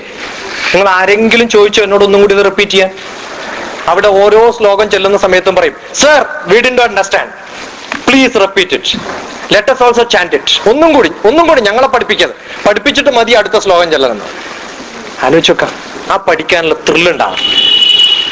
അവിടെ ഇന്ത്യ എന്നുള്ളൊരു മാനേജ്മെന്റ് ഇൻസ്റ്റിറ്റ്യൂഷൻ അവിടെ ക്ലാസ് എടുക്കാൻ വേണ്ടിയിട്ട്, മാനേജ്മെന്റ് പ്രിൻസിപ്പിൾ ഇപ്പൊ പഠിപ്പിക്കാൻ വേണ്ടിയിട്ട്, കുട്ടികളെ പേഴ്സണാലിറ്റി ഡെവലപ്മെന്റ് പഠിപ്പിക്കാൻ വേണ്ടിയിട്ട് അവിടെ കാശ് കൊടുത്ത് കൊണ്ടുവന്നുണ്ടായിരുന്നു. അപ്പൊ എന്റെ ക്ലാസ് കഴിഞ്ഞിട്ടാണ് അവരുടെ ക്ലാസ്. അത് കഴിഞ്ഞ് അവരെ പിടിച്ച് പുറത്താക്കിയവര്. ഇവര് വേണ്ട, എനിക്ക് ആ മാഷ മതി. അപ്പൊ നമ്മൾ നല്ലപോലെ ഹൃദയം അറിഞ്ഞിട്ട് നമ്മൾ കാര്യങ്ങൾ ചെയ്യുന്ന സമയത്ത്, കുട്ടികളുടെ ഇടയിൽ പെരുമാറുന്ന സമയത്ത് നിങ്ങളുടെ പ്രശ്നങ്ങൾ പറയാൻ സാധിക്കണം. ടീച്ചേഴ്സിന്റെ ഒക്കെ ഒരു ഏറ്റവും നല്ല കഴിവെന്ന് പറയുന്നത് you have to be a counsellor എന്നാണ്. അപ്പൊ കുട്ടികളുടെ പ്രശ്നങ്ങൾ അറിയാൻ, അവരുടെ പിന്നെ കഴിവുകളും കഴിവുകേടുകളും മനസ്സിലാക്കാൻ. ഓരോരാൾക്കും വ്യത്യസ്തമായ കഴിവുണ്ട്. നിങ്ങൾക്ക് നല്ല മാർക്ക് കിട്ടിയില്ലെങ്കിൽ ഒരു കുഴപ്പമില്ല. 10th അല്ലെങ്കിൽ 12th പിന്നെ 50% കിട്ടിയിട്ടില്ലെങ്കിൽ ഒരു പേടിയും വേണ്ട ജീവിതത്തിൽ. കാരണം ഇന്ന് ലോകത്ത് ഇഷ്ടം പോലെ ഓപ്പർച്യൂണിറ്റീസ് ഉണ്ട്. പക്ഷെ ഒരു കാര്യത്തിൽ നിങ്ങൾക്ക് വിഷമം വേണം. നിങ്ങൾ 8ാം ക്ലാസ്സിൽ പഠിക്കുന്ന ടെക്സ്റ്റ് ബുക്ക് 8ാം ക്ലാസ്സിലേ പഠിക്കൂ. 9ാം ക്ലാസ്സിൽ നിന്ന് ആരെങ്കിലും 8ാം ക്ലാസ്സിലെ പുസ്തകം വായിക്കൂ. അപ്പൊ ജീവിതത്തിൽ ഒരു പുസ്തകം വായിക്കാൻ കിട്ടുന്ന ഒരു ചാൻസ്, ഏതെങ്കിലും പഠിക്കാൻ പറ്റുന്ന ഒരു ചാൻസ് ഇപ്പോഴേ കിട്ടുള്ളൂ, പിന്നെ കിട്ടില്ല. ഓരോ സബ്ജക്റ്റും പഠിക്കുമ്പോൾ തോന്നണം, ഇത് ഇനി എനിക്ക് നാളെ പഠിക്കാൻ പറ്റില്ലല്ലോ, അവസാനമായിട്ട് പഠിക്കാൻ പറ്റില്ല. ഇപ്പൊ നമ്മളൊരു എവിടെയെങ്കിലും ഒരു ടൂറിന് പോയി എന്ന് വിചാരിക്കാം, കന്യാകുമാരി കാണാൻ. എന്താ പറ്റുക? നമ്മൾ കംപ്ലീറ്റ് തുറന്നു നോക്കുമല്ലോ, എല്ലാ സംഭവങ്ങളും കാണാൻ ശ്രമിക്കില്ലേ? അതുപോലെ പുസ്തകം വായിക്കുന്ന സമയത്ത് ആ ത്രില്ല് വേണം. ജീവിതത്തിൽ ഇത് ഇനി എനിക്ക് വായിക്കാൻ കിട്ടില്ലല്ലോ, അതുകൊണ്ട് പൂർണ്ണമായിട്ട് ഞാൻ പഠിച്ചു തീർക്കുകയാണെന്ന് വിചാരിക്കാം. അങ്ങനെ പഠിച്ചു തീർക്കാനുള്ള തോന്നലുണ്ടാവണം. Maximum effort. 15 മിനിറ്റിലധികം കണ്ടിന്യൂസ് ആയിട്ട് വായിക്കരുത്. പഠിക്കാനിരുന്നിട്ട് 10 മിനിറ്റ് കഴിയുമ്പോൾ ഒരു ചാപ്റ്റർ 15 മിനിറ്റിൽ തീർക്കണം. അത് കഴിഞ്ഞ് 5 മിനിറ്റ് അതെന്താണ് പഠിച്ചതെന്ന് എഴുതാൻ ശ്രമിക്കുക. എന്നിട്ട് വീട്ടിലുള്ള ആൾക്കാരോട് പറഞ്ഞു നടക്കുക. അനിയനോ ഏട്ടനോ അച്ഛനോ അമ്മയോ ആരെങ്കിലും ഉണ്ടെങ്കിൽ അവർക്കൊരു മേട്ടം കൊടുക്കാം. എന്നിട്ട് അവരുടെ മടി കിടക്കുക, എന്നിട്ട് കുറച്ച് വെള്ളം കുടിക്കുക, എന്നിട്ട് ബാത്റൂമിൽ പോവാ. അതൊക്കെ കഴിഞ്ഞിട്ട് സാധാരണ സീരിയലൊക്കെ 10 മിനിറ്റ് കഴിഞ്ഞാൽ പിന്നെ കമേഴ്ഷ്യൽ ബ്രേക്ക് ഉണ്ടാവില്ലേ? അതേപോലെ പഠനം 5 മിനിറ്റ് 10 മിനിറ്റ് കഴിഞ്ഞാൽ കമേഴ്ഷ്യൽ ബ്രേക്ക്, പിന്നെയും പോയിരുന്ന് പഠിക്കാം. കണ്ടിന്യൂസ് ആയിട്ട് ഇങ്ങനെ കുറച്ച് ബ്രേക്കോട് കൂടി നമ്മൾ പഠിക്കാം. ആ പ്രാക്ടീസ് കുറെ ഉണ്ടായി ഇഷ്ടം പോലെ വായിക്കാനും പറ്റും, നല്ല പോലെ കോൺസെൻട്രേഷനും കിട്ടും. അതല്ലാതെ കണ്ടിന്യൂസ് ആയിട്ട് കുറെ സമയം നമുക്ക് പഠിക്കാൻ പറ്റില്ല. ഓക്കെ, അപ്പൊ അതിനുള്ള കഴിവുകൾ ഉണ്ടാവണം, ചോദിക്കാൻ സാധിക്കണം. ഇപ്പൊ ഈ എക്സാമ്പിൾ പറഞ്ഞ നിങ്ങൾ ചോദിക്കണം എന്നുള്ളതുണ്ടാവും, കുറെ ചോദ്യങ്ങൾ ഉണ്ടാവും. അപ്പൊ എല്ലാവരും എന്ത് ചെയ്യാന്ന് വെച്ചാൽ കണ്ണടയ്ക്കാം, ക്ലോസ് യുവർ ഐസ്. ഞാൻ തുടങ്ങിയത് മുതൽ ഇതുവരെ പറഞ്ഞിട്ടുള്ള എല്ലാ കാര്യങ്ങളും വളരെ ഫാസ്റ്റ് ഫോർവേഡ് ചെയ്യാറില്ല. പെട്ടെന്നൊന്ന് ആലോചിച്ചിട്ട് 2 മിനിറ്റ് കൊണ്ട് കംപ്ലീറ്റ് കാര്യങ്ങൾ ഞാൻ പറഞ്ഞിട്ടുള്ളൂ എന്ന് ആലോചിക്കാം. തുടക്കം മുതൽ ഇതുവരെ പറഞ്ഞിട്ടുള്ള എല്ലാ കാര്യങ്ങളും, കുറേ കാര്യങ്ങൾ പറഞ്ഞിട്ടുണ്ട്. ആ പറഞ്ഞ കാര്യങ്ങളും ചെല്ലിയ ശ്ലോകങ്ങളുടെ അർത്ഥം മനസ്സിലായില്ലെങ്കിലും കുറച്ച് കൺസെപ്റ്റുകളും ഒക്കെ ഒന്ന് ശ്രദ്ധിച്ചൊന്ന് മനസ്സിലൊന്ന് ആലോചിക്കാം.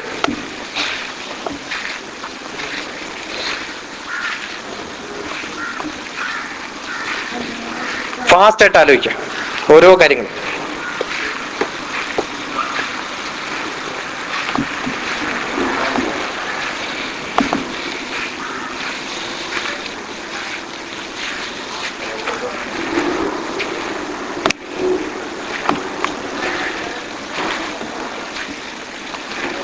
മതി. എല്ലാവരും കണ്ണുറക്കാം. കണ്ണുറന്നിട്ട് രണ്ട് കൈ കൊണ്ടും കണ്ണൊന്ന് നല്ലോണം തുടക്കാം. Take a deep breath. രണ്ട് കൈ ഇങ്ങനെ ഇങ്ങനെ പിടിക്കാം. ഇങ്ങനെ പിടിച്ചിട്ട് കൈ നല്ലോണം